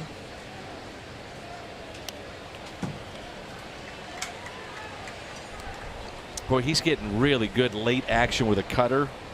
See, the right-handed batters are just pounding that into the ground, pulling it into ground balls. And good stuff tonight. He really does, and you couple it with the just natural run that he has on his fastball, and then you've got a lot to think about as a hitter, which way it's going to break on you. Need a little bit more of that weak contact right now.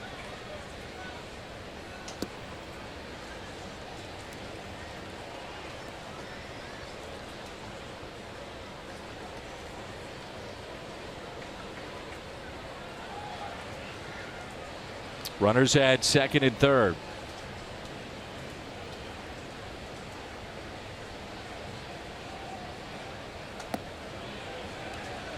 Did not go. 2-1. First 7 weeks were outstanding for the Atlanta Braves. Since May 28th, win over the Marlins, they've split their last 34 games. Bullpen has as many blown saves as it does saves in those games, with 8. They're looking to get their closer back, I believe, on Sunday. Arodys Vizcaíno should be eligible to come back, which will help them a bit. But when you're thinking about the trade deadline, that's probably a thing. If Alex Anthopoulos, did I get that right? Or yes. Is that is him? Okay, great. If he is going to make, if he's going to make a move, that's probably where you're going to think he's going to go. Somewhere in that bullpen, or even the rotation, perhaps. This crowd coming alive. 2-2 the count.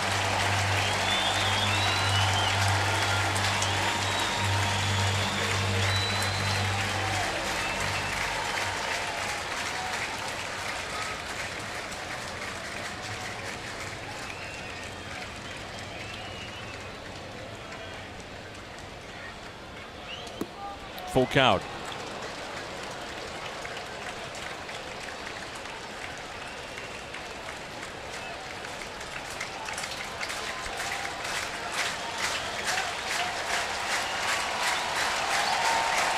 Good slider away right here. Will absolutely get him. And Flowers lifts a fly ball out to left. Michaelis gets out of it. The catch by Ozuna. Coming up for the Cardinals, the top of the lineup for St. Louis. Matt Carpenter, Greg Garcia, Jose Martinez in a scoreless game.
Helped off the field. And here he is. He's okay, limping, and then he had to stop, and all of a sudden he's getting helped off the field. I got to wonder if it's cramping, combination of many things on a hot night here in St. Louis? Well, cramp is definitely something that is always in the mix on a hot day like this. And Molina actually would get up and kind of help him after that swing. You think about it being behind the plate too, and all the gear, and that's what you hope that's what it is, a cramp rather than something more serious than that. But those are debilitating, especially once you get one, then you straighten it out, then you catch it in another area. I mean, there's no way around those.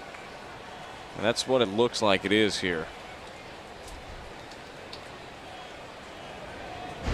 Ouch. The backup is Kurt Suzuki, and he's having a very good year. Here's Carpenter, and the first pitch is taken for a strike. He is walked and lined out to center.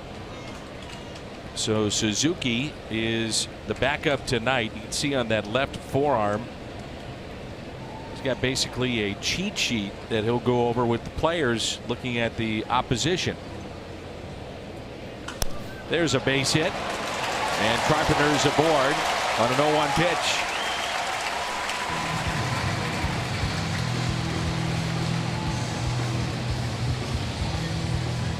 Momentum in the game of baseball. It's unlike when you watch basketball or hockey, football, but you get out of a jam and sometimes you see the momentum shift in the game of baseball. Michaelis was able to do that. It is a real thing, and you see Matt Carpenter doing a very good job of just hitting that where it's pitched, not trying to do too much. Early in the season, he might have pulled off that a little bit. Does a great job of getting the barrel to it and get something started here in the 6th.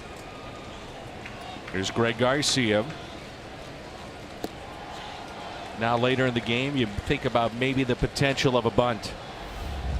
One run could win it the way that these two pitchers are going.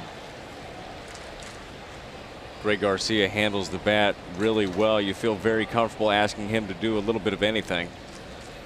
Carpenter running, and the hit and run was on, and not really a pitch to handle, but he protected Carpenter. He did, and Carpenter actually, we know he's not the fastest guy in the world, but he gets a very good jump right here. Tehran is slow to the plate.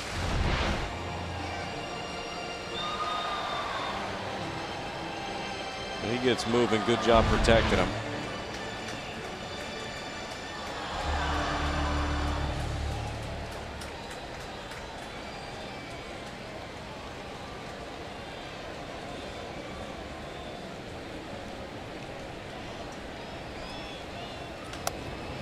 It's fouled back. 1 ball and 2 strikes. The Cubs win today. They beat the Twins by the final of 10-6. The Brewers are at Cincinnati. That was Chase Anderson and Sil Romano in that game. Milwaukee, by the way, has won 6 of 7 against the Reds.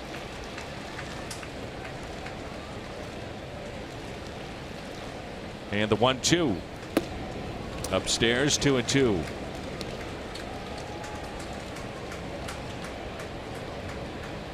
Can stick him. Sprayed on the gloves, the bat. Help the grip of the batter. This stuff works incredibly well. A little bit too well. You talking about from the pitcher's perspective or the hitter's? I would absolutely be talking about from the hitter's perspective. Somehow I don't believe you. Well, you should. Think about a day like this, though. The gloves get a little sweaty. You better have some stick-em on. You don't want to be giving out a souvenir like that.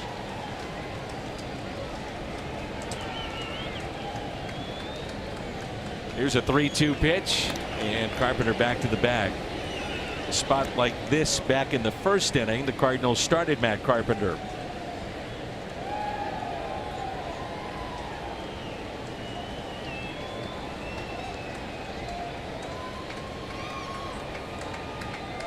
And the 3-2 to Greg Garcia. There goes Carpenter, and the pitch is hit sharply to second. They stay out of the double play by starting the runner. Reminder that we have Prairie Farms Ice Cream Sundays, and this Sunday is a good time to take one in. Hot summer months are here in St. Louis, 2 hours prior to every Sunday home game. Remember, we were promoting that during the Arizona series, and it was about 29 degrees. Things have changed quite drastically. Ice cream's good no matter when it's happening, though, I think. Be honest, you could eat some ice cream if it's cold, couldn't you? I could. always. When it's cold outside, not just cold. I mean, I know you could eat ice cream. Doesn't matter when it. Right. Here's Martinez. You always got to get your scoops. Yes, you do. Hashtag it.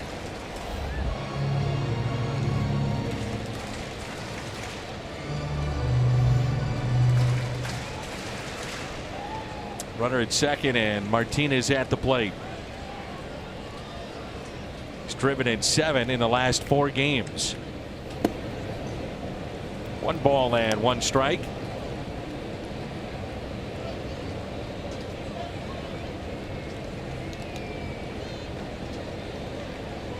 You got to think Tehran's going to try to stay away from him right here. We've seen Jose Martinez do a lot of driving the ball the other way. So whether it's that little slider on the outer half or he throws the fastball, he can shoot one to the right side here.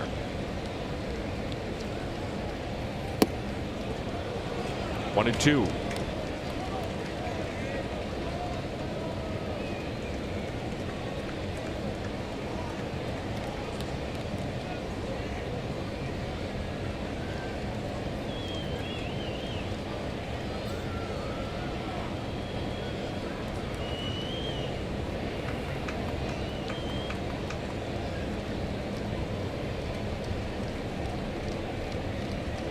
And the 1-2 pitch to Martinez.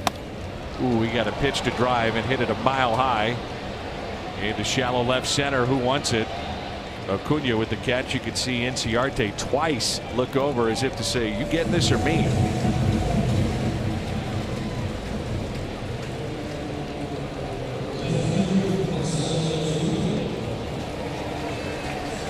Marcell Ozuna is 0 for 2.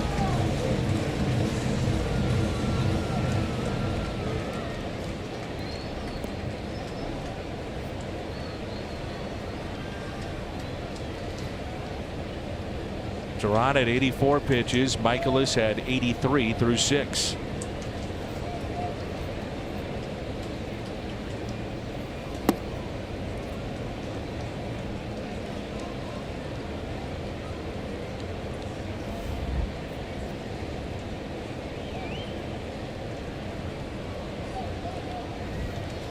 Cardinals looking for that big 2-out hit. Carpenter, your runner at second. 1-0 pitch to Marcell Ozuna. Now time called.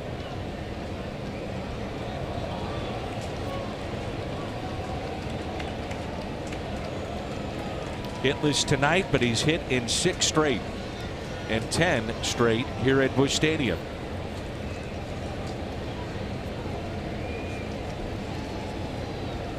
Has the count in his favor. You got to think something anywhere near the plate, he's going to be hacking.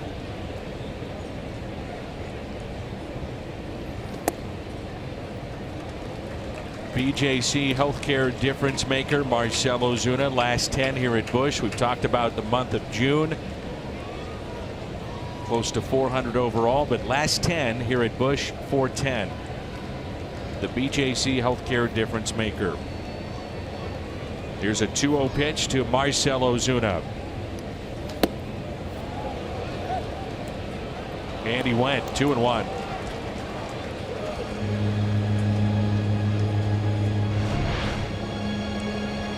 This thing just keeps riding up, and it looks like he's going to be able to handle it. Tries to hold back and just can't do it. Count still in his favor here, though. Tehran going to try to stay away from Ozuna, I would assume. And Ozuna pops it up. Freeman over foul territory with the catch. Ozuna a couple of times slamming his bat down. Carpenter stranded. Tight ball game. No score.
Waka. He was putting together an all-star campaign. Erica Weston has more on that.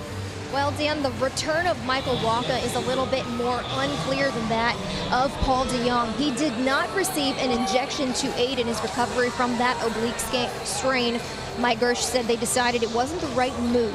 He will see doctors again on Sunday, and about 2 weeks from now, they will take some more images and review them with the doctors. But, of course, he is still unable to do any baseball-related activities, Dan. Yeah, that's not good news. I mean, Brad, you think about it, you miss 3 to 4 weeks as a starting pitcher.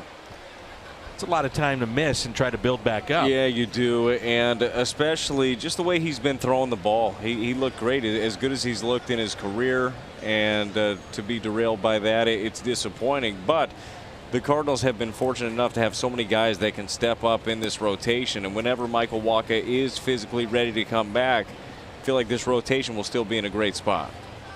Acuna at the plate. We're in the 7th. No score. That's one that Miles may have gotten away with, and maybe the only one that you think about tonight that he left up in the zone with that not the sharpest of breaks. Yeah, especially in a count that was in his favor. He'll do that every once in a while for strike one, throw the big breaking ball up in the zone. But he usually goes to that one. The right-on-right curveball, he doesn't throw quite as much. It's usually that harder slider that's been effective, so maybe just the different look right there to Acuna probably threw him off a little bit. And another ground ball by Acuna. Garcia to first, and they get him. Boy, he got down the line quickly. Move. Ooh, you don't wonder after you have an injury like he had, and it was a similar play right there. It was a bang-bang ground ball over at first base that we showed the highlight on earlier of how he just hyperextended that knee, and fortunately for him only missed a month. But Acuna is busting out of here. You got to wonder, do you think about that? Do you think about that when you're running, when you're trying to leap for the bag, if you're trying to just beat something out? It would be in the back of my head, I think. Well, you came back from Tommy John. Not well. But you did. And the question would be, you know, how much do you think about it as a pitcher coming back from that injury? Yeah, you know what? For me, that one was easier to come back from due to the fact that I had so much time to know that I was right. I mean, it's a year recovery, so you have plenty of time to test it. Tough play for Carpenter, and not in time. So another infield hit, the second of the night for Camargo, and Michaelis almost came up with it. This one hit a little bit harder than the one earlier. Unfortunately, this time it was his glove as opposed to his bare hand that he gets to it. Slows it down just a little bit too much. Just a breaking ball catch to the middle. He wants that one badly. It was right there. It gets on you so quick.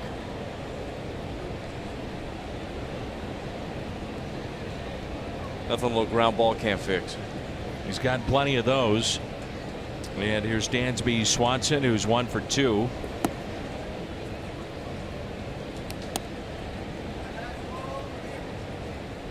Now you're getting into that time when you, in the National League, get to the bottom of the lineup. You think about, hey, my pitcher's rolling well, but yet I need a run. Do I pinch hit, or do I go for at least one more inning out of my starter? And Brian Snitker's going to have to make that decision potentially here shortly.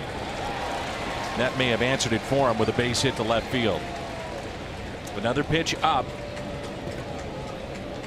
and Swanson is aboard. Second hit of the night.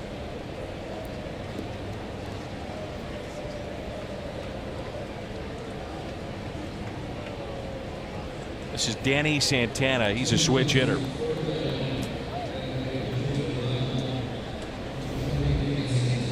Well, if he goes and gets Santana here, this might end up being a benefit for the Cardinals, getting Tehran out of this game the way he's been throwing the ball.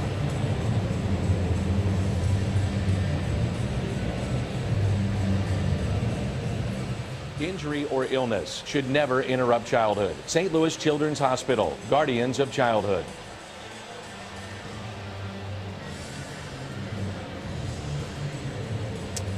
So Mike Maddox out to visit with Michaelis. Runners at first and second.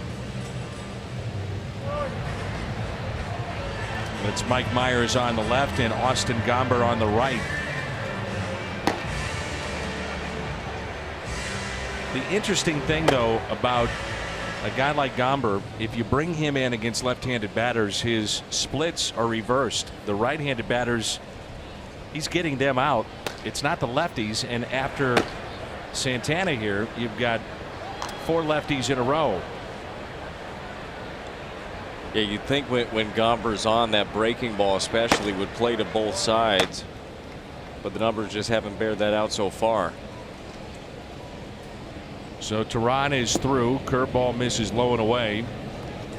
6 innings, couple of hits, 2 walks. He struck out 88 pitches for Tehran.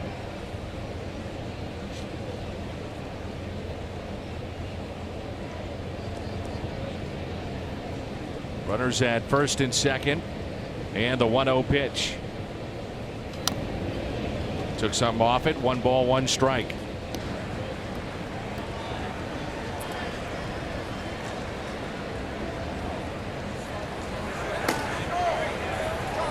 Even when Michaelis finds himself in trouble, the beauty of it is, you've seen all the soft contact already today. You've seen all the ground balls. You know you're that 1 pitch away from getting out of it. Line drive into center, and it's a base hit. Hit so hard that it carried quickly to Pham, and the bases are loaded for Ender Inciarte. 108 miles per hour off the bat. So the question for Mike Matheny becomes, is Michaelis your best bet, or do you go with a fresh arm? And the answer is going to the bullpen.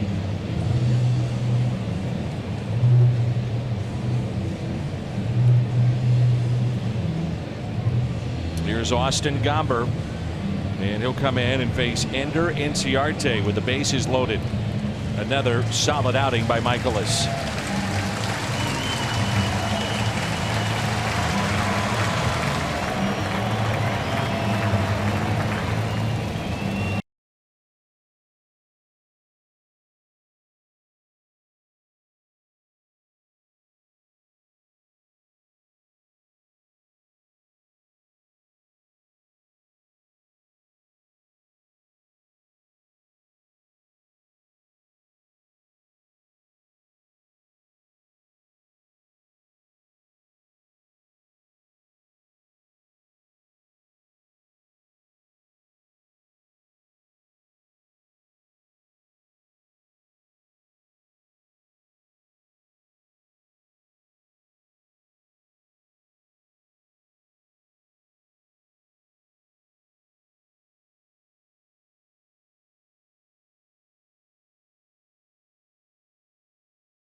Wherever legendary MLB moments happen, Budweiser will be there. By Ford, going further so you can. And by St. Louis Children's Hospital and Washington University Physicians, Guardians of Childhood. Tough spot, Austin Gomber facing Inciarte, bases loaded, and only 1 out. A Chevy call to the pen. Austin Gomber finds himself in a nice tight spot. Like you said, here his breaking ball has been good. But not there. Hits Inciarte on the top of the helmet. 1-0 Atlanta.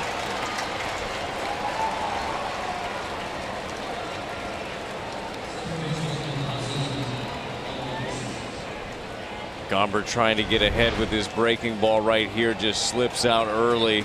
Not able to finish it. It looks like that'll be it for Austin Gomber. And Mike Myers will be the batter, or rather the new pitcher, to face the batter, the switch hitter, Albies. 1-0 our score. Atlanta gets it with the bases loaded, hit by pitch.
Budweiser. Wherever legendary MLB moments happen, Budweiser will be there. By Ford, going further so you can. And by St. Louis Children's Hospital and Washington University Physicians, Guardians of Childhood. So Mike Myers, bases loaded. Now a 1-0 lead for the Braves. So Chevy called to the pen. Albies at the plate.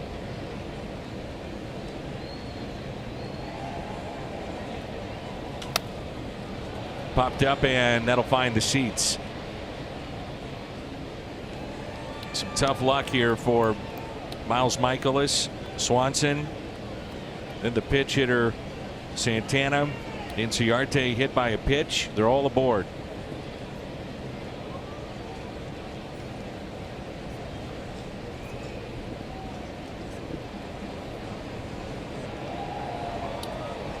The 0-1 pitch by Myers.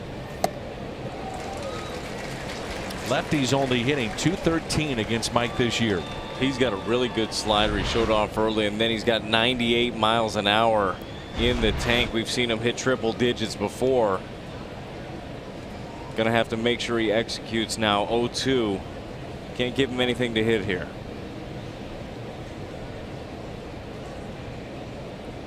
And the 0-2 pitch.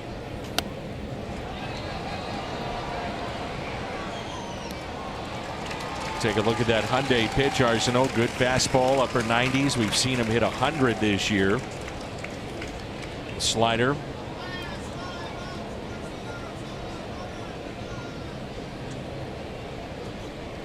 Myers, to me, was the most impressive arm I saw all spring. He was so good, and he's earned the trust of Mike Matheny and Mike Maddox here recently. There's the 0-2. Good pitch, and he struck him out. Well, that's nasty right there. Just buries the slider right here. You've got him in an aggressive count. He knows he needs to cover here. Yadier Molina doing a fantastic job of just corralling this thing, and there was no holding up right there for Ozzie Albies.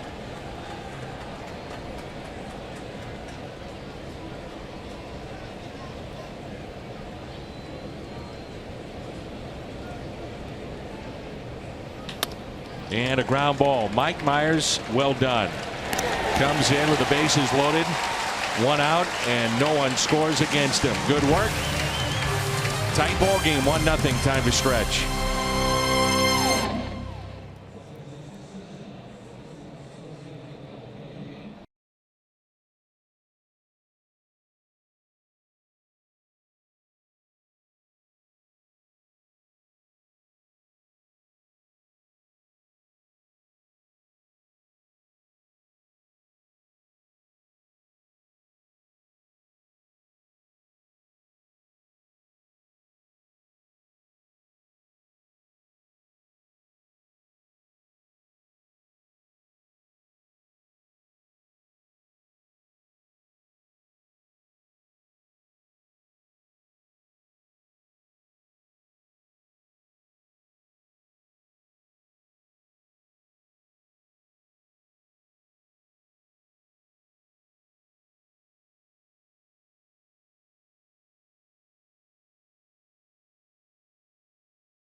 in Major League Baseball. This is third different stint with the Braves.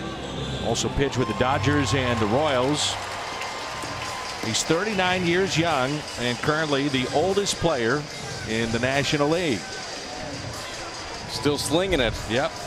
Got that good sinker. Slider will mix in the changeup here and there. Tough at bat. Uncomfortable at bat for a right-hander.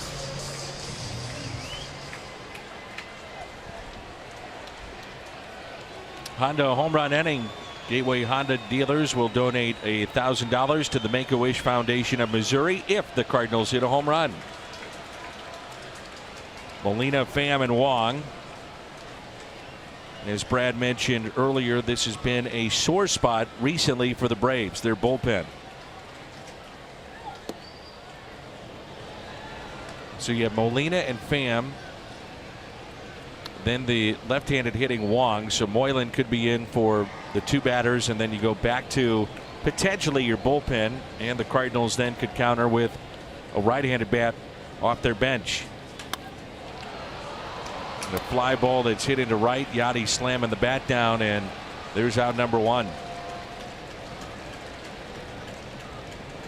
It's been a frustrating night for the Cardinals here offensively. In steps Tommy Pham, who's 0 for 2. We've seen Tommy drive 2 balls deep to right field. He's staying on that pitch better. This could be a good matchup for him. If he tries to throw a sinker away here that ends up middle, with his approach already going that way, he could hit this thing real hard. And with one out, the first pitch is taken for a ball.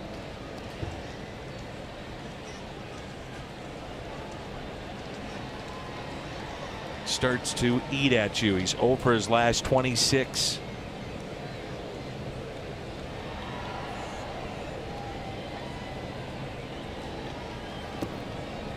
Two balls and no strikes.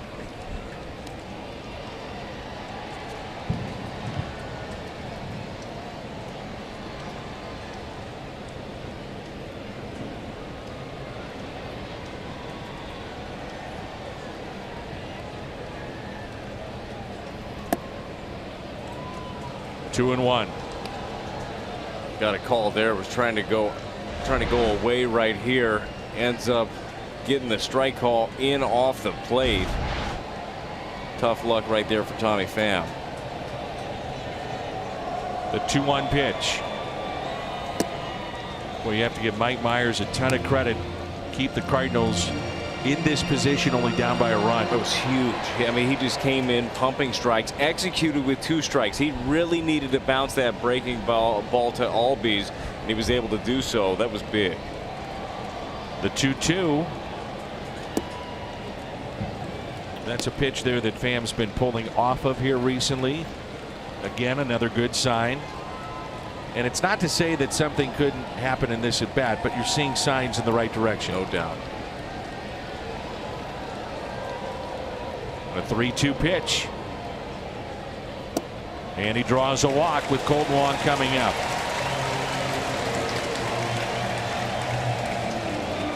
.29 2/3, their last 6 games, and a 5.46 ERA. Tying run in Tommy Pham and good speed. And Brian Snitker will go to his bullpen with Colton Wong coming up.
August 18th at 3 at Ballpark Village.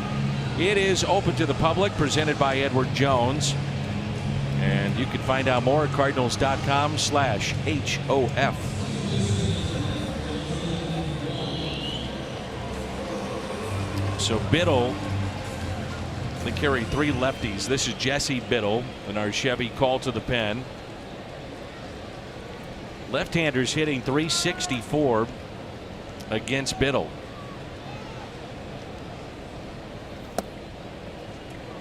And the right-handed batter 6 for 64. So .094 average, and that's why Colton Wong is hitting in this spot, you would have to assume. The 0-1 pitch. 0-2. Kind of surprising just seeing a couple of pitches right here by Biddle that there'd be so much success from that side. You got 95 coming right at you. Leads you to believe that his off speed's not that good and he makes mistakes with it. Bader has been very good against left-handed pitching. He's on deck.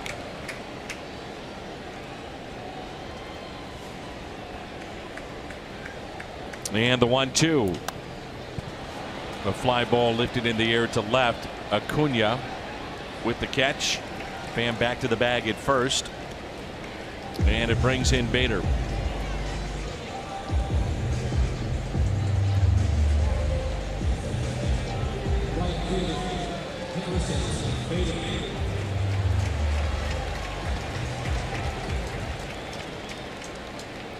Bader is 1 for 2 with a double. .294 the average against left-handed pitching. Couple of home runs.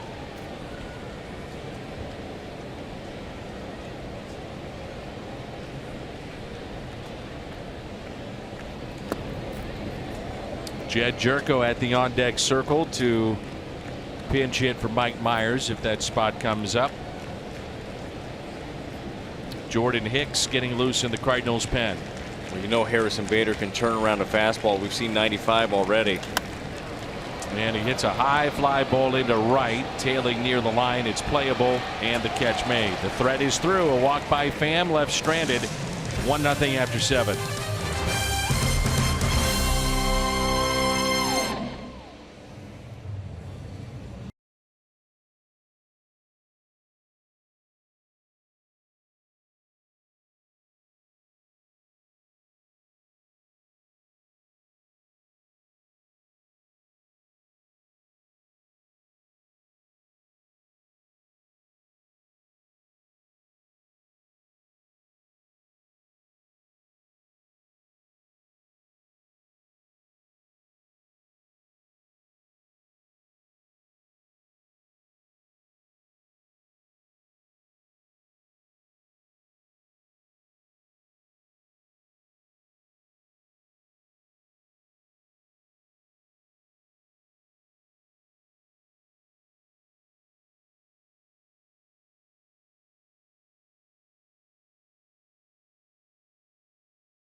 The East, but surprisingly the Braves with a 2-game lead at the start of play here tonight. And Jordan Hicks is our Chevy called to the pen.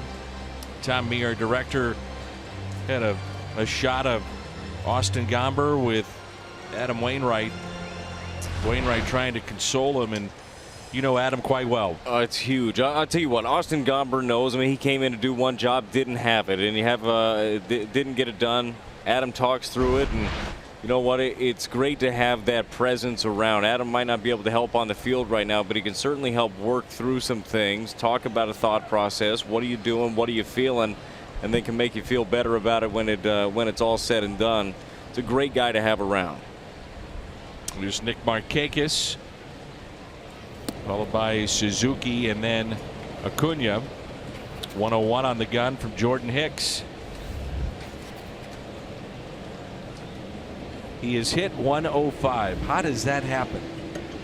He's hit 105 I have no idea. You're asking the wrong guy. I have no idea how that happens.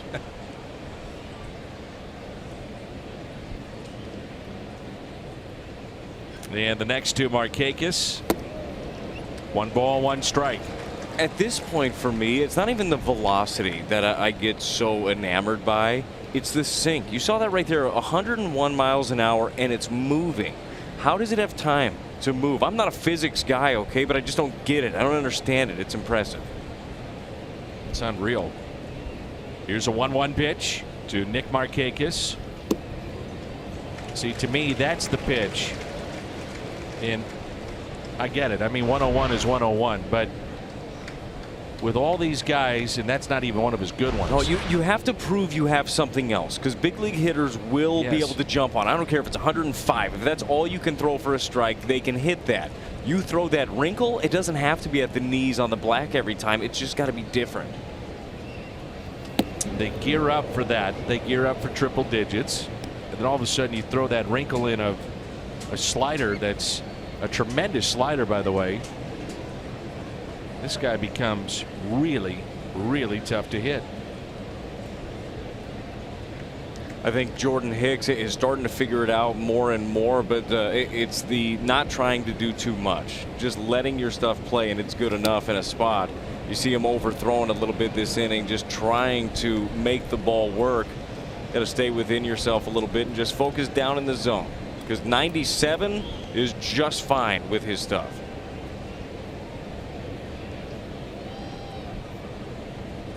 3-2 the count on Markakis.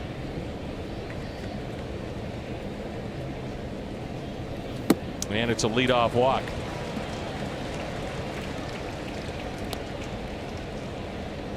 Talked to John Mozeliak about Hicks the other day, the president of baseball operations, and you know, Jordan Hicks was a starter in the minor leagues, and he said he's got the mentality of being almost like an everyday player, where we think that his mentality, his aggressiveness, probably, not saying for sure, but probably lends itself to being best served coming out of the pen, where you might be used at, you know, 3-4 times a week. Who knows? Yeah, it's things can always change. Like you said, maybe there becomes a need and they go right back to it. But when you look at the future for the Cardinals, I mean, you see him potentially doing something like Rosenthal was able to do, where you knew what his background was. He wanted to start, but he was so valuable at the back end of the bullpen. And there really is something about coming to the ballpark day in and day out and knowing that you have a chance to get in that game. And some guys start feeding off of that. Even if you were a starter, you got a feeling he's enjoying what he's doing. There's an 0-1 pitch now to Kurt Suzuki, his first plate appearance of the night since he took over behind the plate. Still have not gotten word on the injury to Flowers, who limped off the field. Might have been a cramp. You never know. Yeah, it certainly looked like one, and for his sake, you kind of hope it is. They're incredibly painful, but you hope it's nothing more than that. And the 1-1 pitch to Kurt Suzuki. Fouled back. You've done a lot of games in the heat, in the cold. You ever cramp up here? Has that ever happened to you? Be honest. Just sometimes with the analysts I'm with, my brain. Okay. Was that a shot? Yeah. It was a shot. Right across the bow. All right. Some more than others, though. Well, it's taken. You're high on the list. At least I'm on the list. I kid because I care. The 1-2, and he hit a man now. He tried to get the slider in there, and now the first two have reached, a walk and a hit batter. This is unusual for us. It is. We've seen Hicks have pretty good control. It is, and you're seeing him just, it looks like he's just pulling off. You see the big dot on the baseball. You can see a circle spinning. It means he just got around it. He's not on top of it. Need to just take a deep breath, stay back. This is a great time for a visit here, and just tell him, hey, throw it down in the zone. You don't have to try to do too much here. We just talked about the sink that Jordan Hicks has. Throw a sinker down the middle at 96, 97. Let the ball work, get a ground ball, and go from there.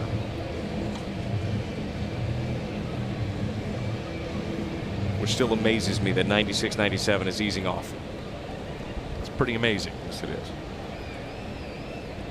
It's a fun matchup here. Acuna, #1 prospect in baseball by most experts in their rankings, against Jordan Hicks, top young hurlers. So runners at first and second. And it's tapped foul. It's a 9th sellout of the year tonight. 46,226, 46226.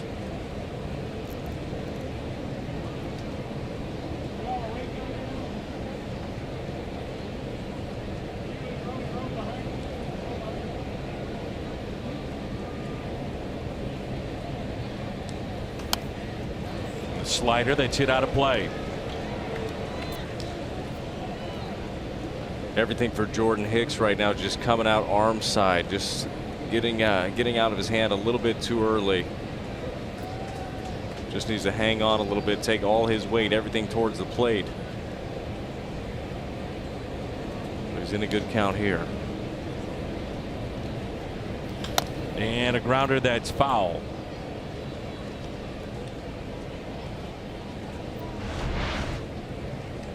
See Jordan Hicks here. He's just kind of leaning out here a little bit. Gets on top of this last one really well. Got that true sink. Had a few that have just slipped out arm side, but that was a good adjustment.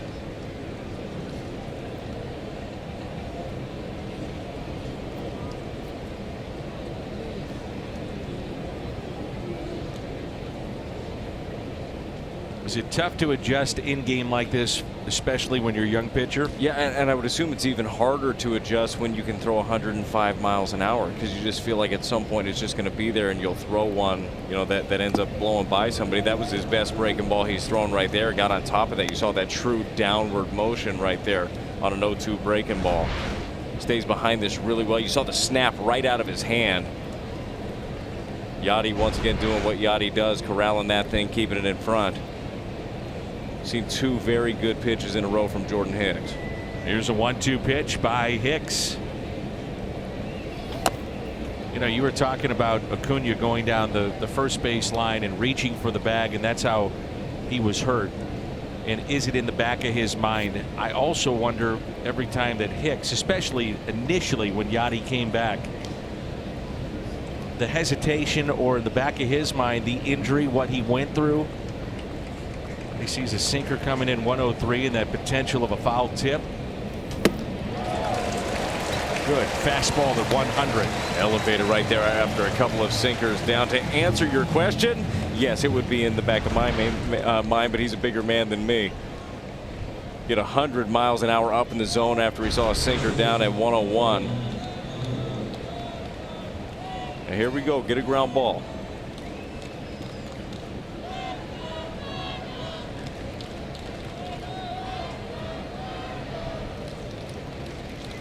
Here's Camargo. Switch hitter. Runners at first and second. Fastball and a strike. Catches the top of the zone.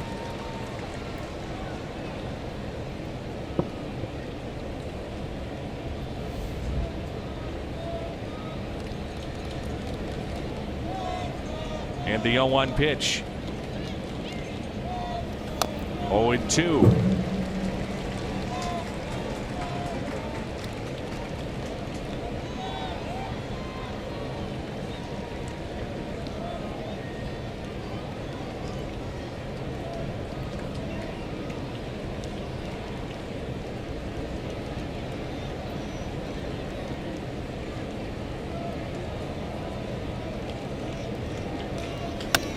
Slap the other way. Ozuna won't get there. That's in the gap. Hit off his glove, and with that, they'll bring in another run. Hit off the edge of Ozuna's glove instead of being fielded cleanly, and with that, it allowed Suzuki to score to make it a 3-0 Atlanta lead.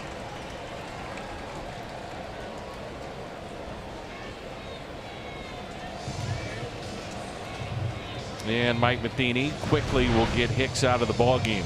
Jordan Hicks has him 0-2 and just rolls in a breaking ball right here. Yadier Molina beforehand tapped the ground, wanted it down, and he just couldn't get it there. Not fielded cleanly by Ozuna there, but mistake by Jordan Hicks trying to bury a pitch and couldn't do so. Greg Holland has pitched well as of late, and he'll come into the ball game. It's 3-0.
At Barnes Jewish Transplant Center this Sunday, with the purchase of a theme ticket, fans receive a Cardinals cap supporting organ donation. Get your tickets at cardinals.com/transplant. Greg Holland is our Chevy call to the pen, 23rd appearance, and has looked like a different pitcher after coming back from the hip impingement. Here's Dansby Swanson with a runner at second base.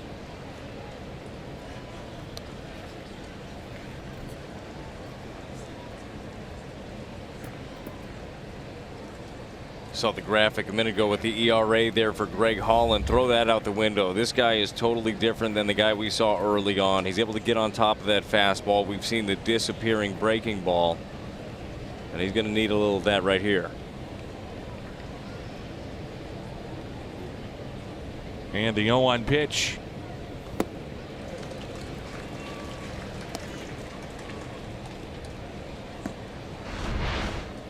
You see him just staying right on top of that. Before he went on the DL with the hip impingement, that was not happening. Everything was spinning off, coming out arm side a lot like we were seeing with Hicks a minute ago. He's been able to execute down in the zone, getting that good movement.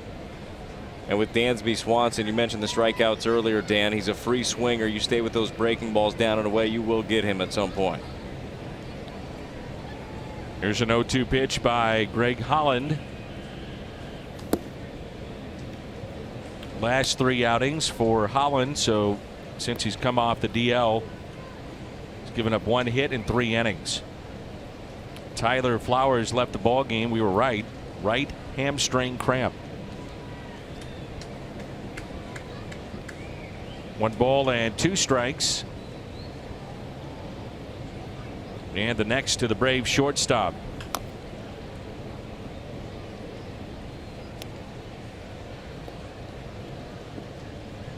Cardinals have been out hit 8-2, and they trail 3-0 as we play here in the top of the 8th.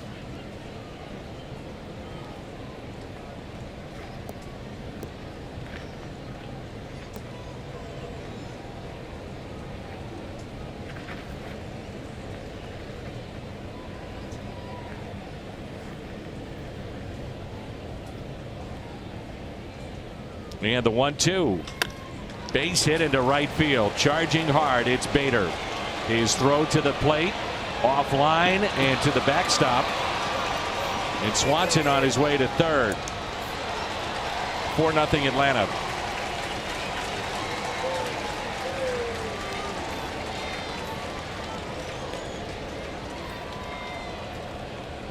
Give Swanson a lot of credit to wind up at third on that. He was hustling the whole way. He's a good athlete. It runs really well, and he got himself a fastball up in the zone. It was off the plate, but it was still in an area he could handle after seeing a couple of breaking balls, and he just defends himself. Bader comes up chucking, but is just offline here quite a bit. And Dansby keeps on rolling, and this game just gets further away. So a single and the error on Bader, his first of the year.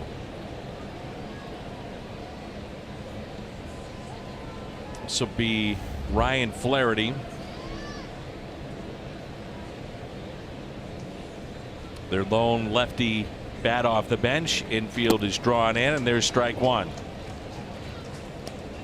On their bench left Peter Borges, the former Cardinal, and Charlie Culberson.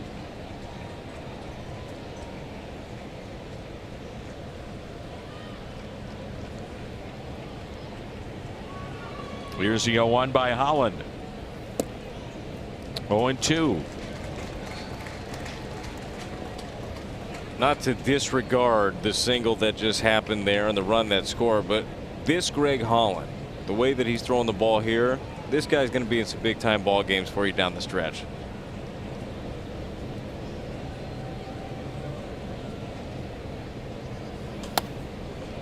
It's line foul. See if he can tie him up with that breaking ball inside here.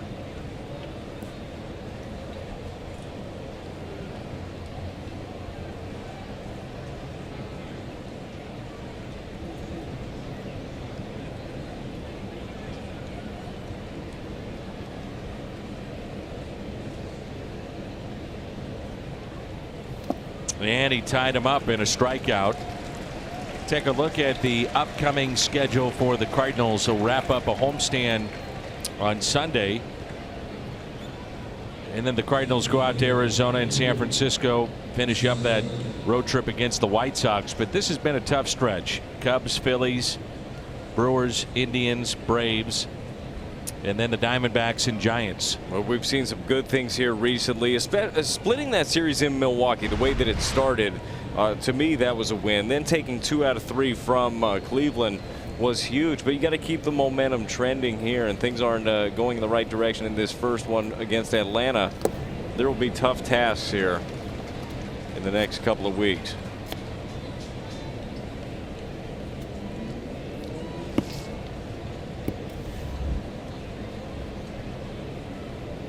Carlos Martinez and Jack Flaherty, along with Miles Michael, is scheduled to pitch against the Diamondbacks in this series. Weaver tomorrow, and then John Gant on Sunday. Here's the 0-1 pitch to Ender Inciarte, and it's 0-2.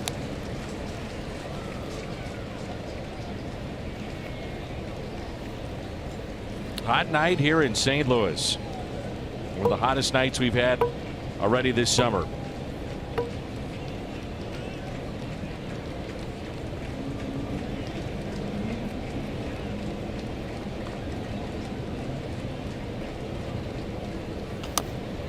And that's tapped foul. Cardinals have a pinch hitter coming up, and then Carpenter and Garcia.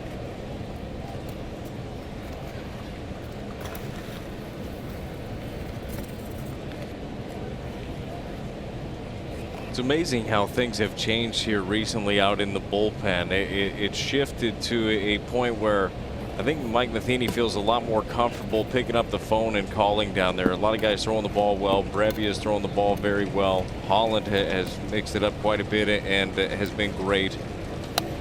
Mike Myers, who came in and did a fantastic job. Gomber, even though it didn't go his way today, has thrown the ball very well. That's something that the Cardinals have desperately needed here. And for Mike Matheny, it's nice to be able to pick up the phone and know that you've got the right guy on the other end of the line.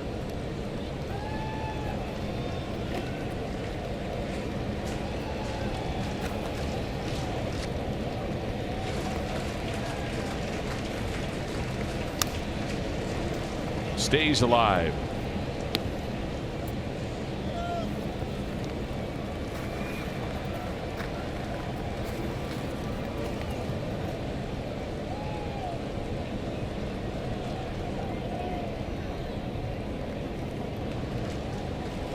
Holland trying to put him away and send us to the bottom of the 8th with the Cardinals down by 4.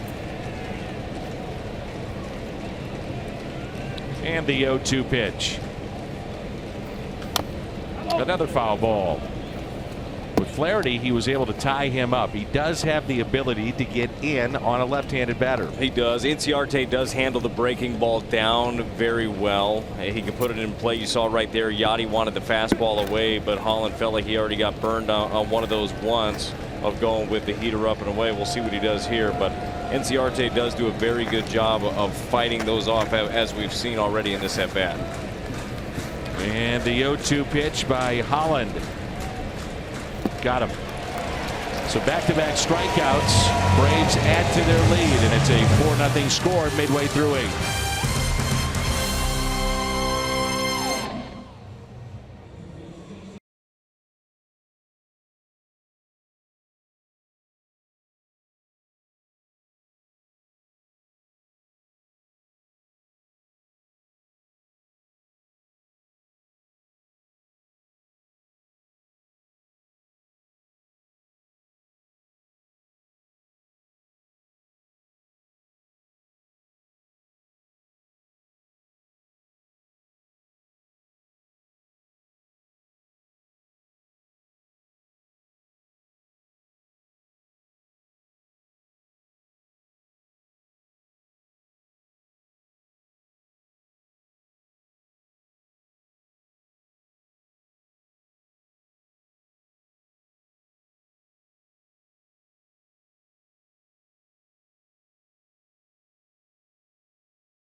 Our game July 17th, only on Fox, or stream it live on the Fox Sports app.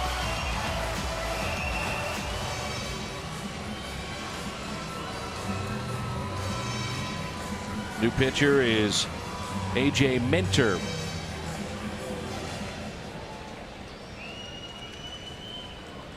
And the lefty, his numbers so far this season, an even 3 ERA. This will be his 37th appearance. And the batter will be Jed Jerko. Another hard thrower out of the bullpen, average about 96 miles an hour, has a good slider as well. You know how Jed Jerko likes to hunt fastballs. 4-0 our score. Cardinals have had some dramatic comeback wins already this year.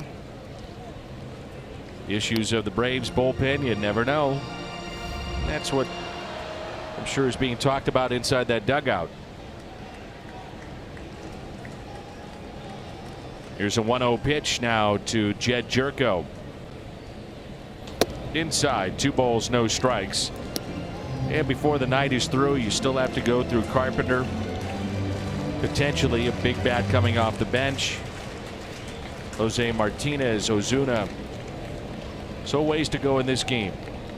2-0 pitch now to Jed Jerko. 3-0. And as the Cardinals know, or knew at least a couple of weeks ago, when things aren't going well for you in the bullpen, there is no such thing as a sure thing when it comes to the end of it. You see the walks here have been eating up Atlanta here recently. And the 3-0 pitch, a strike. 3-1.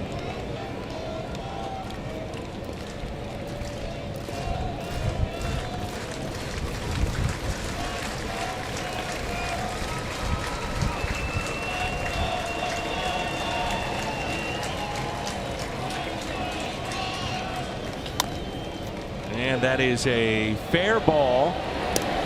Throw a bit offline and just fair. And Camargo comes up with it. Again, the Braves only 37 errors this year, 6th fewest in all of baseball.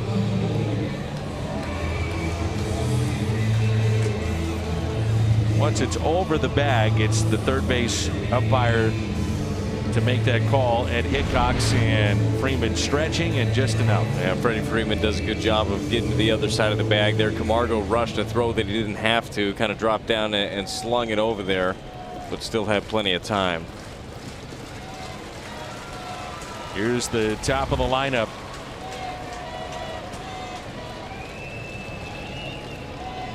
And one out, and here's Carpenter.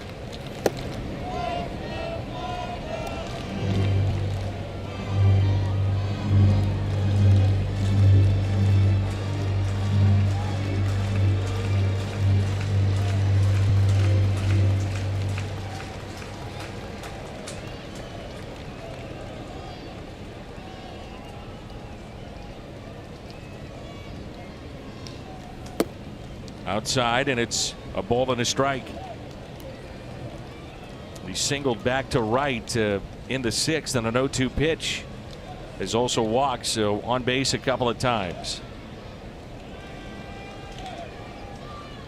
He's had 71 hits this year. 38 have been extra bases. Here's a 1-1 pitch to the Cardinals leadoff man.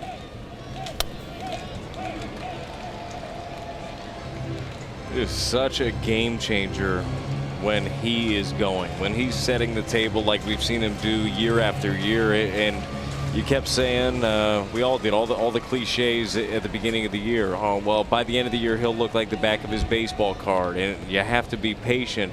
But it's hard when you're going through it. But he's been relentless. He's got himself back. He's been on a tear here recently. And hopefully he can get something going here late. Here's a 1-2 and a strikeout. So Mentor picks up the strikeout his first, and he's gotten the first 2.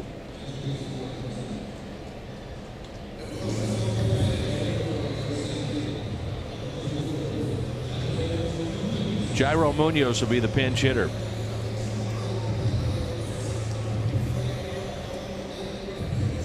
He'll pinch hit for Greg Garcia. Cardinals left with Pena and Fowler on the bench.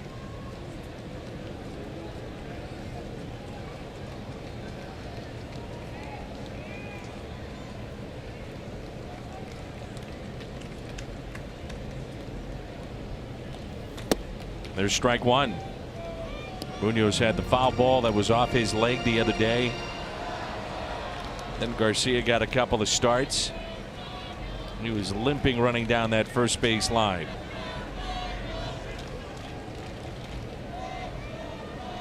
Here's the 0-1 pitch. Pitchers know that, so they'll go back inside like they've done here. And here it is back on Tuesday. Ouch. Then going up first base. By the end of this is when it really started to bother him.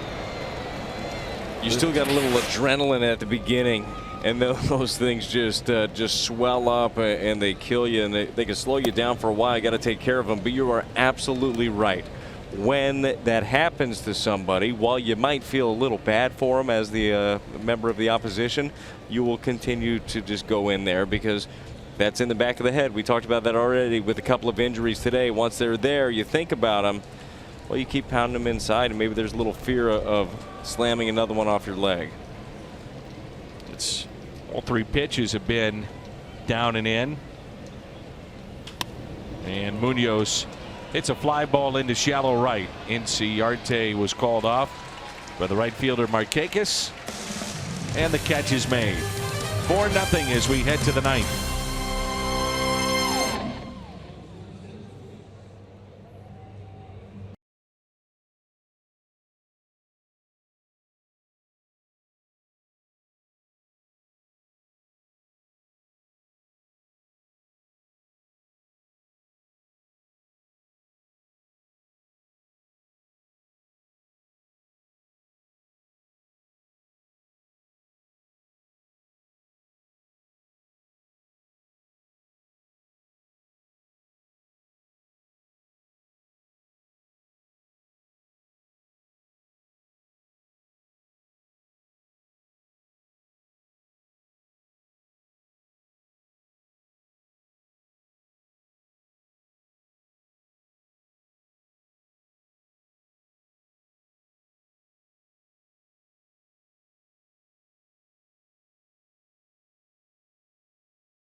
Post-game show.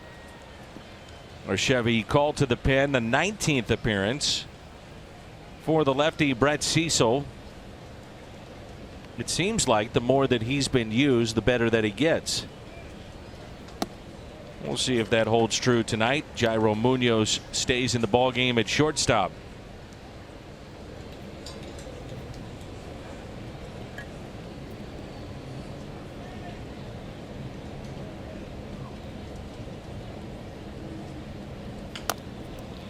Little chopper, and Cecil fields, throws, and it gets away.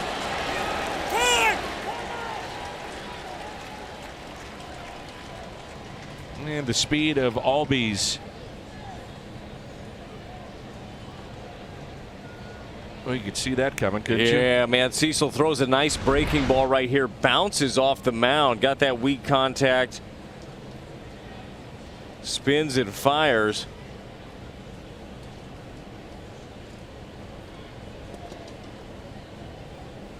It'll be an error on Brett Cecil.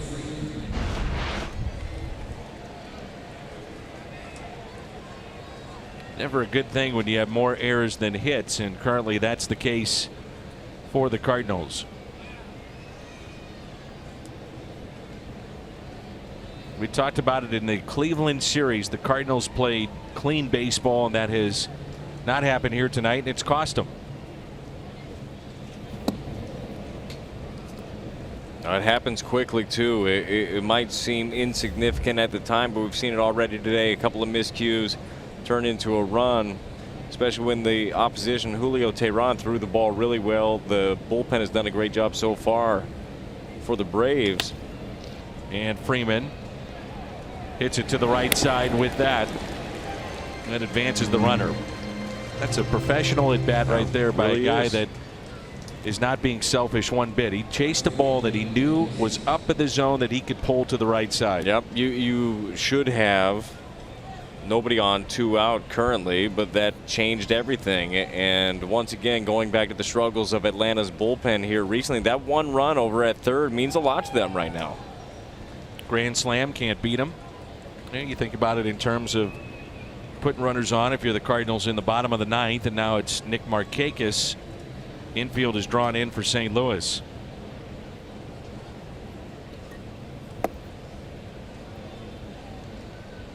Jose Martinez, tough night defensively at first base on some of those plays, and you know, you can believe us all you want, but he's putting in the work. He really is. Every single time I'm down here, he's working around the base. Jose Akendo, Ollie Marmol working with him and trying to get better and better at the footwork. But there's a liner into center, and Pham, a sliding catch. Runner tags up and will score. It's a second sliding catch by Tommy Pham, but with it, a 5-0 lead for the Braves. Going back to the footwork around first base, I know that it's a position that is, I believe, undervalued defensively, because the first baseman can make so many people better around him. The little picks, a scoop here and there. And Jose continues to put in the work. Those two gentlemen right there work with him day in and day out. And he has gotten better throughout the year over there. It's a difficult thing. It's a difficult thing to learn on the job.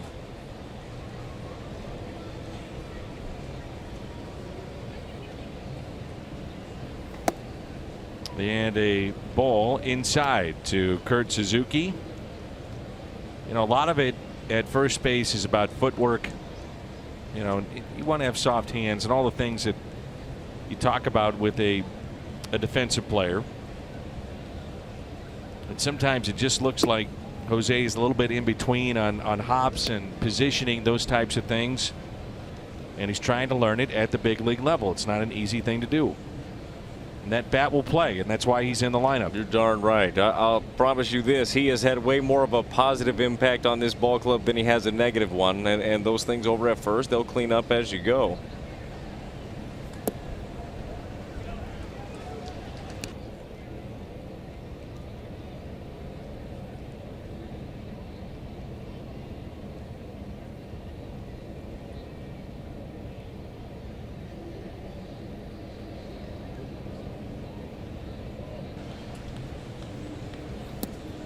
And a 2-out walk.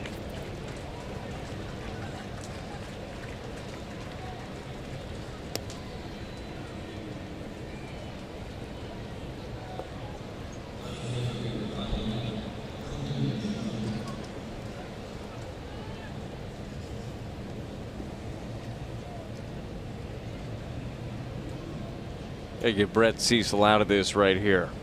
Made a couple of good pitches, not as much to show for it in this inning. Acuna at the plate. And a ball.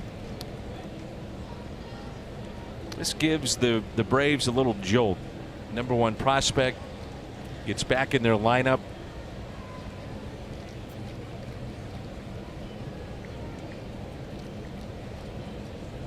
And one of the things that Brett Cecil talked about with Jim Hayes the other day is that pitch. He said in the pregame that the curveball command is much better, and that was a good one there, but still isn't throwing it with his normal velocity. You hope the velocity does come back, but as long as he's locating, if he's got that good action on his breaking ball, Brett Cecil can survive out there. He can thrive out there with the breaking ball when it's as good as it has been in the past. But the problem is that there still are the inconsistencies here and there. He'll throw a good one, then he'll roll one in. Just got to be able to repeat it.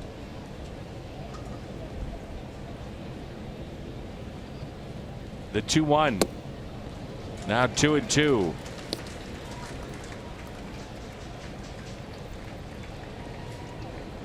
Jim will be breaking this one down with Ricky on the postgame show coming up. 5-0 our score currently here in the top of the 9th.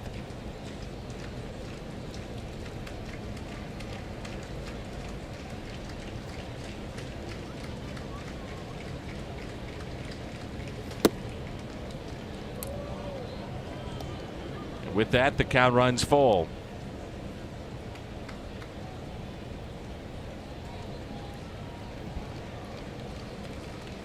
Can you give Acuna a fastball here? Yes. I think it's got to be a breaking ball. I think you gotta go after him and get him. But you know what? He hasn't had too much success spotting up the fastball so far. That is his best pitch.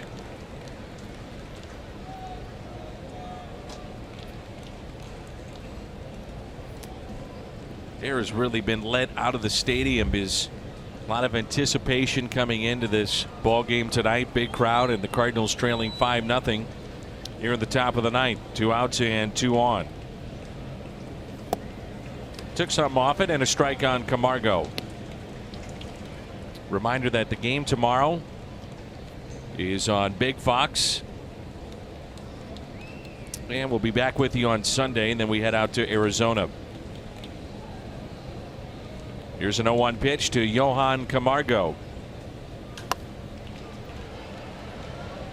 Out of play. Should be nice and cool in Arizona this time of year, right? Yeah. Great time to go outside, be with the kids. I think it's about 110 last time I checked. I think you catch fire. You might. Go out, find some shade. Plenty of it there. Yeah, so many trees. Mm-hmm. Well established. Been there forever. The 0-2.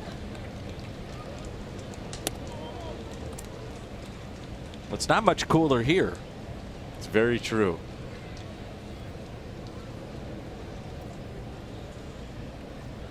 At least you can find a tree here. Yes, you can. That helps.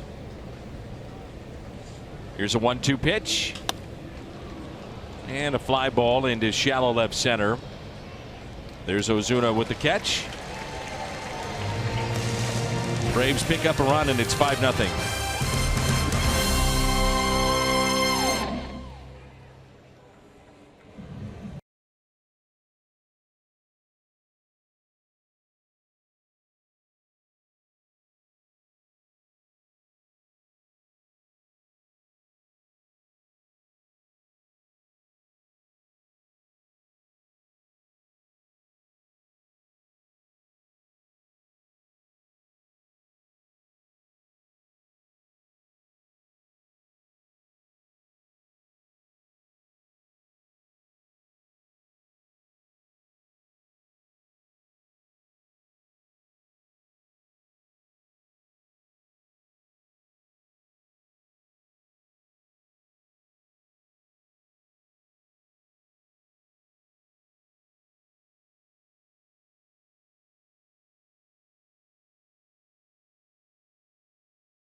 game and our Budweiser plays of the game. This was a key spot. Braves had taken the lead when Gomber came in, inning earlier with a bases loaded situation, hit a man. This was an error, the third by the Cardinals tonight. Dansby Swanson with the RBI single wound up at third. They picked up 3 in that inning and 1 more in the ninth. 5-0. They've out hit the Cardinals 10-2.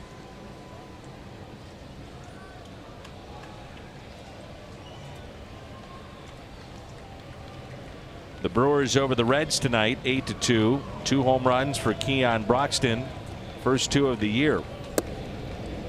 So if the Cardinals cannot come back, they would be 5.5 games behind the Milwaukee Brewers. Cubs defeated the Twins 10-6. Addison Russell with a go-ahead grand slam in the 5th. That gave the Cubs a lead for good. Never turned back. 10-6 the final.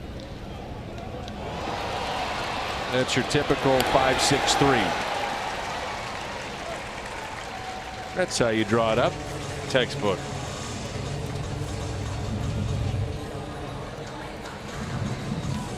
Well, I got to wonder if he's running out of the box because they got him by 2 or 3 steps. Yeah, Camargo broke on this pitch. You see Jose Martinez obviously misses this thing. And not quite busting out of the box here. Nationals over the Phillies 17-7. There were 10 home runs in that game. 10. Nick Pivetta with an inning and 2/3 allowed 7 runs. And our score here 5-0 in favor of the Braves.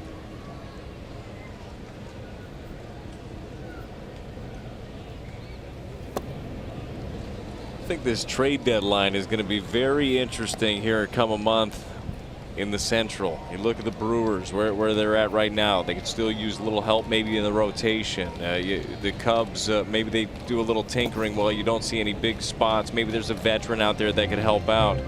The Cardinals, I think we're still trying to figure out exactly where they're going to be out at in a month. You got a lot of relievers that are coming back, guys that are starting to throw the ball better, but it's going to be very interesting down the stretch and see where teams are at that point. And Ozuna taps it foul. We had Ken Rosenthal of Fox on the other day and writes for The Athletic. He was in the booth. They were doing the national game a couple weekends ago, and he thinks it's going to be one of the most active trade deadlines that we've had in baseball in years. There's a base hit into right. And one of the reasons why is you look at baseball right now, you could say 10, 11, maybe 12 teams. You don't like to use the word tanking, but let's just say they're not real competitive. They're willing to give up assets at this point. Yes. For their future. Yeah. And with the second wild card, you look at all the other teams that are in it, and maybe even some teams that didn't expect to be here. The Braves are a great example of that. Had I told you that we're going to play a game on June 29th, Cardinals and Braves, and one of those teams was going to be in first place, who would you think it would be? Yeah. I think it would be the Cardinals, right? But it's not. The Braves have been doing their thing, and maybe they make some tweaks. There's a base hit into right. Ozuna from first to third. By the way, Ozuna extending his overall hitting streak to 7 and 11 in a row at Busch Stadium. So the base hit for Yadier Molina, runners at first and third. And the batter is Tommy Pham.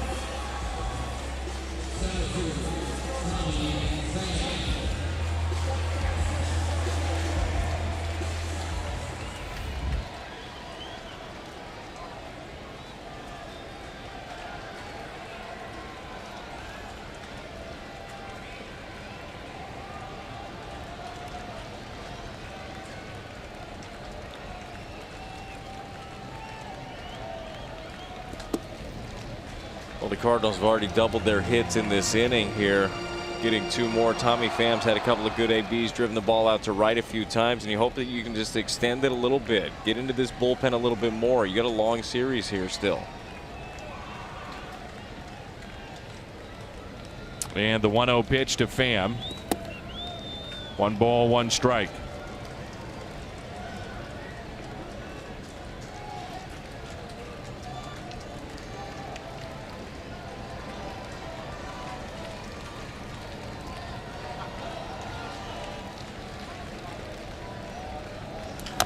And a chopper to third, but foul.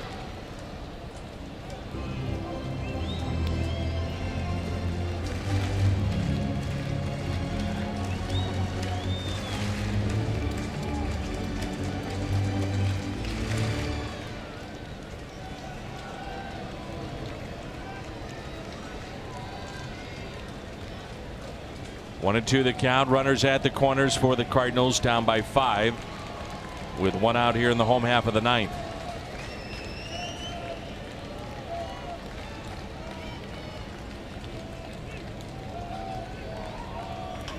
Pulled foul again.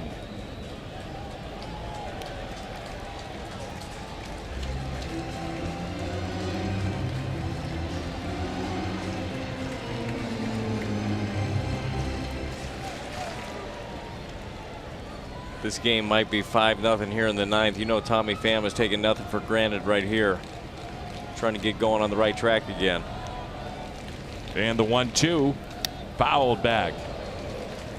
I just, you know, the eye test is what it is, but we watch him day in and day out, and it does seem like better at bats have been happening tonight for Tommy Pham. You're not seeing as much of that weak rollover. We saw a couple balls driven. We've seen some good takes on sliders away, tough ones off the plate that he's been swinging at here recently. And the 1-2.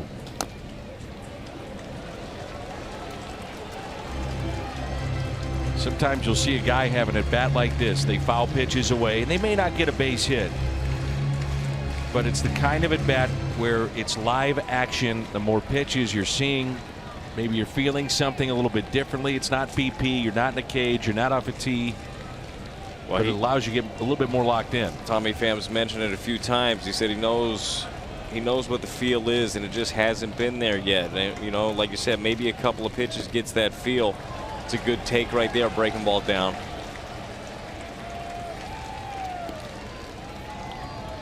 This will be pitch number 8 of the at bat.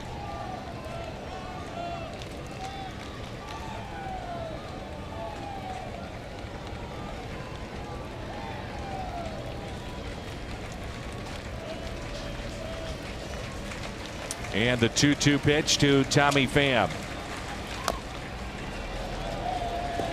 Some of his teammates applauding there in the dugout. And they've all been there too. No doubt about it. And they also know how good this lineup can be when Tommy Pham is doing what Tommy Pham can do. You have Matt Carpenter has already heated up. Martinez has been swinging a hot bat. Ozuna is doing it. All the ducks can be in a row once Pham gets it going again. And the 2-2 pitch in the dirt. 3-2.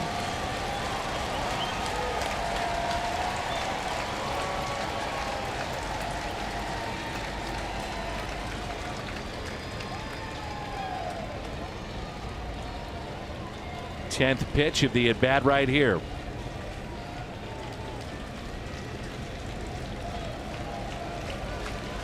Colton Wong at the on deck circle. Really good at bat by Tommy Pham.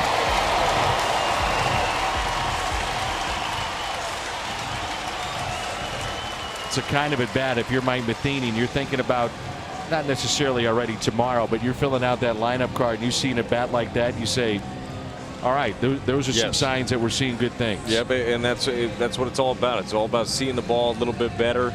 Also good news here, getting in their bullpen a little bit more in the first game of this series. So the bases will be loaded, and Colton Wong coming up with the Cardinals down by 5.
Illinois, Cardinal Country.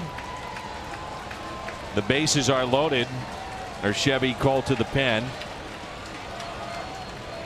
Colton Wong at the plate. Ground ball hit to the right side of the first pitch. Out there. Run scores. That's Ozuna to make it 5-1.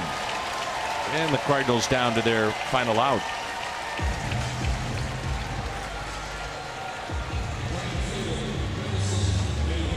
Harrison Bader.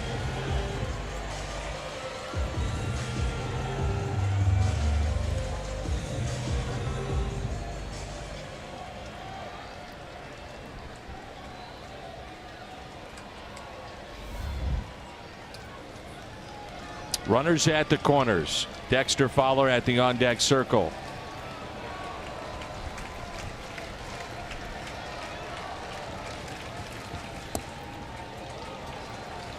Fielder's indifference as Wong takes second base.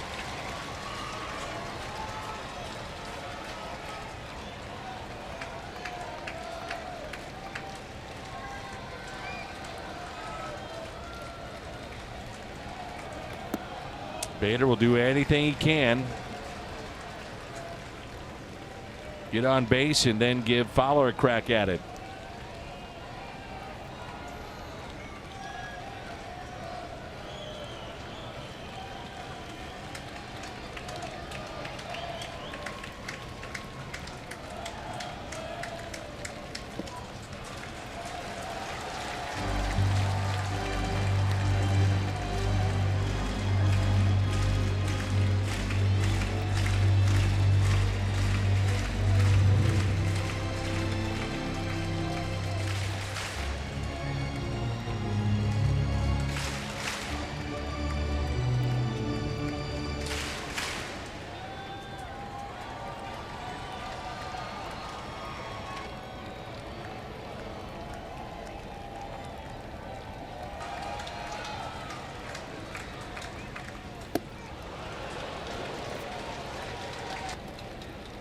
Two and two.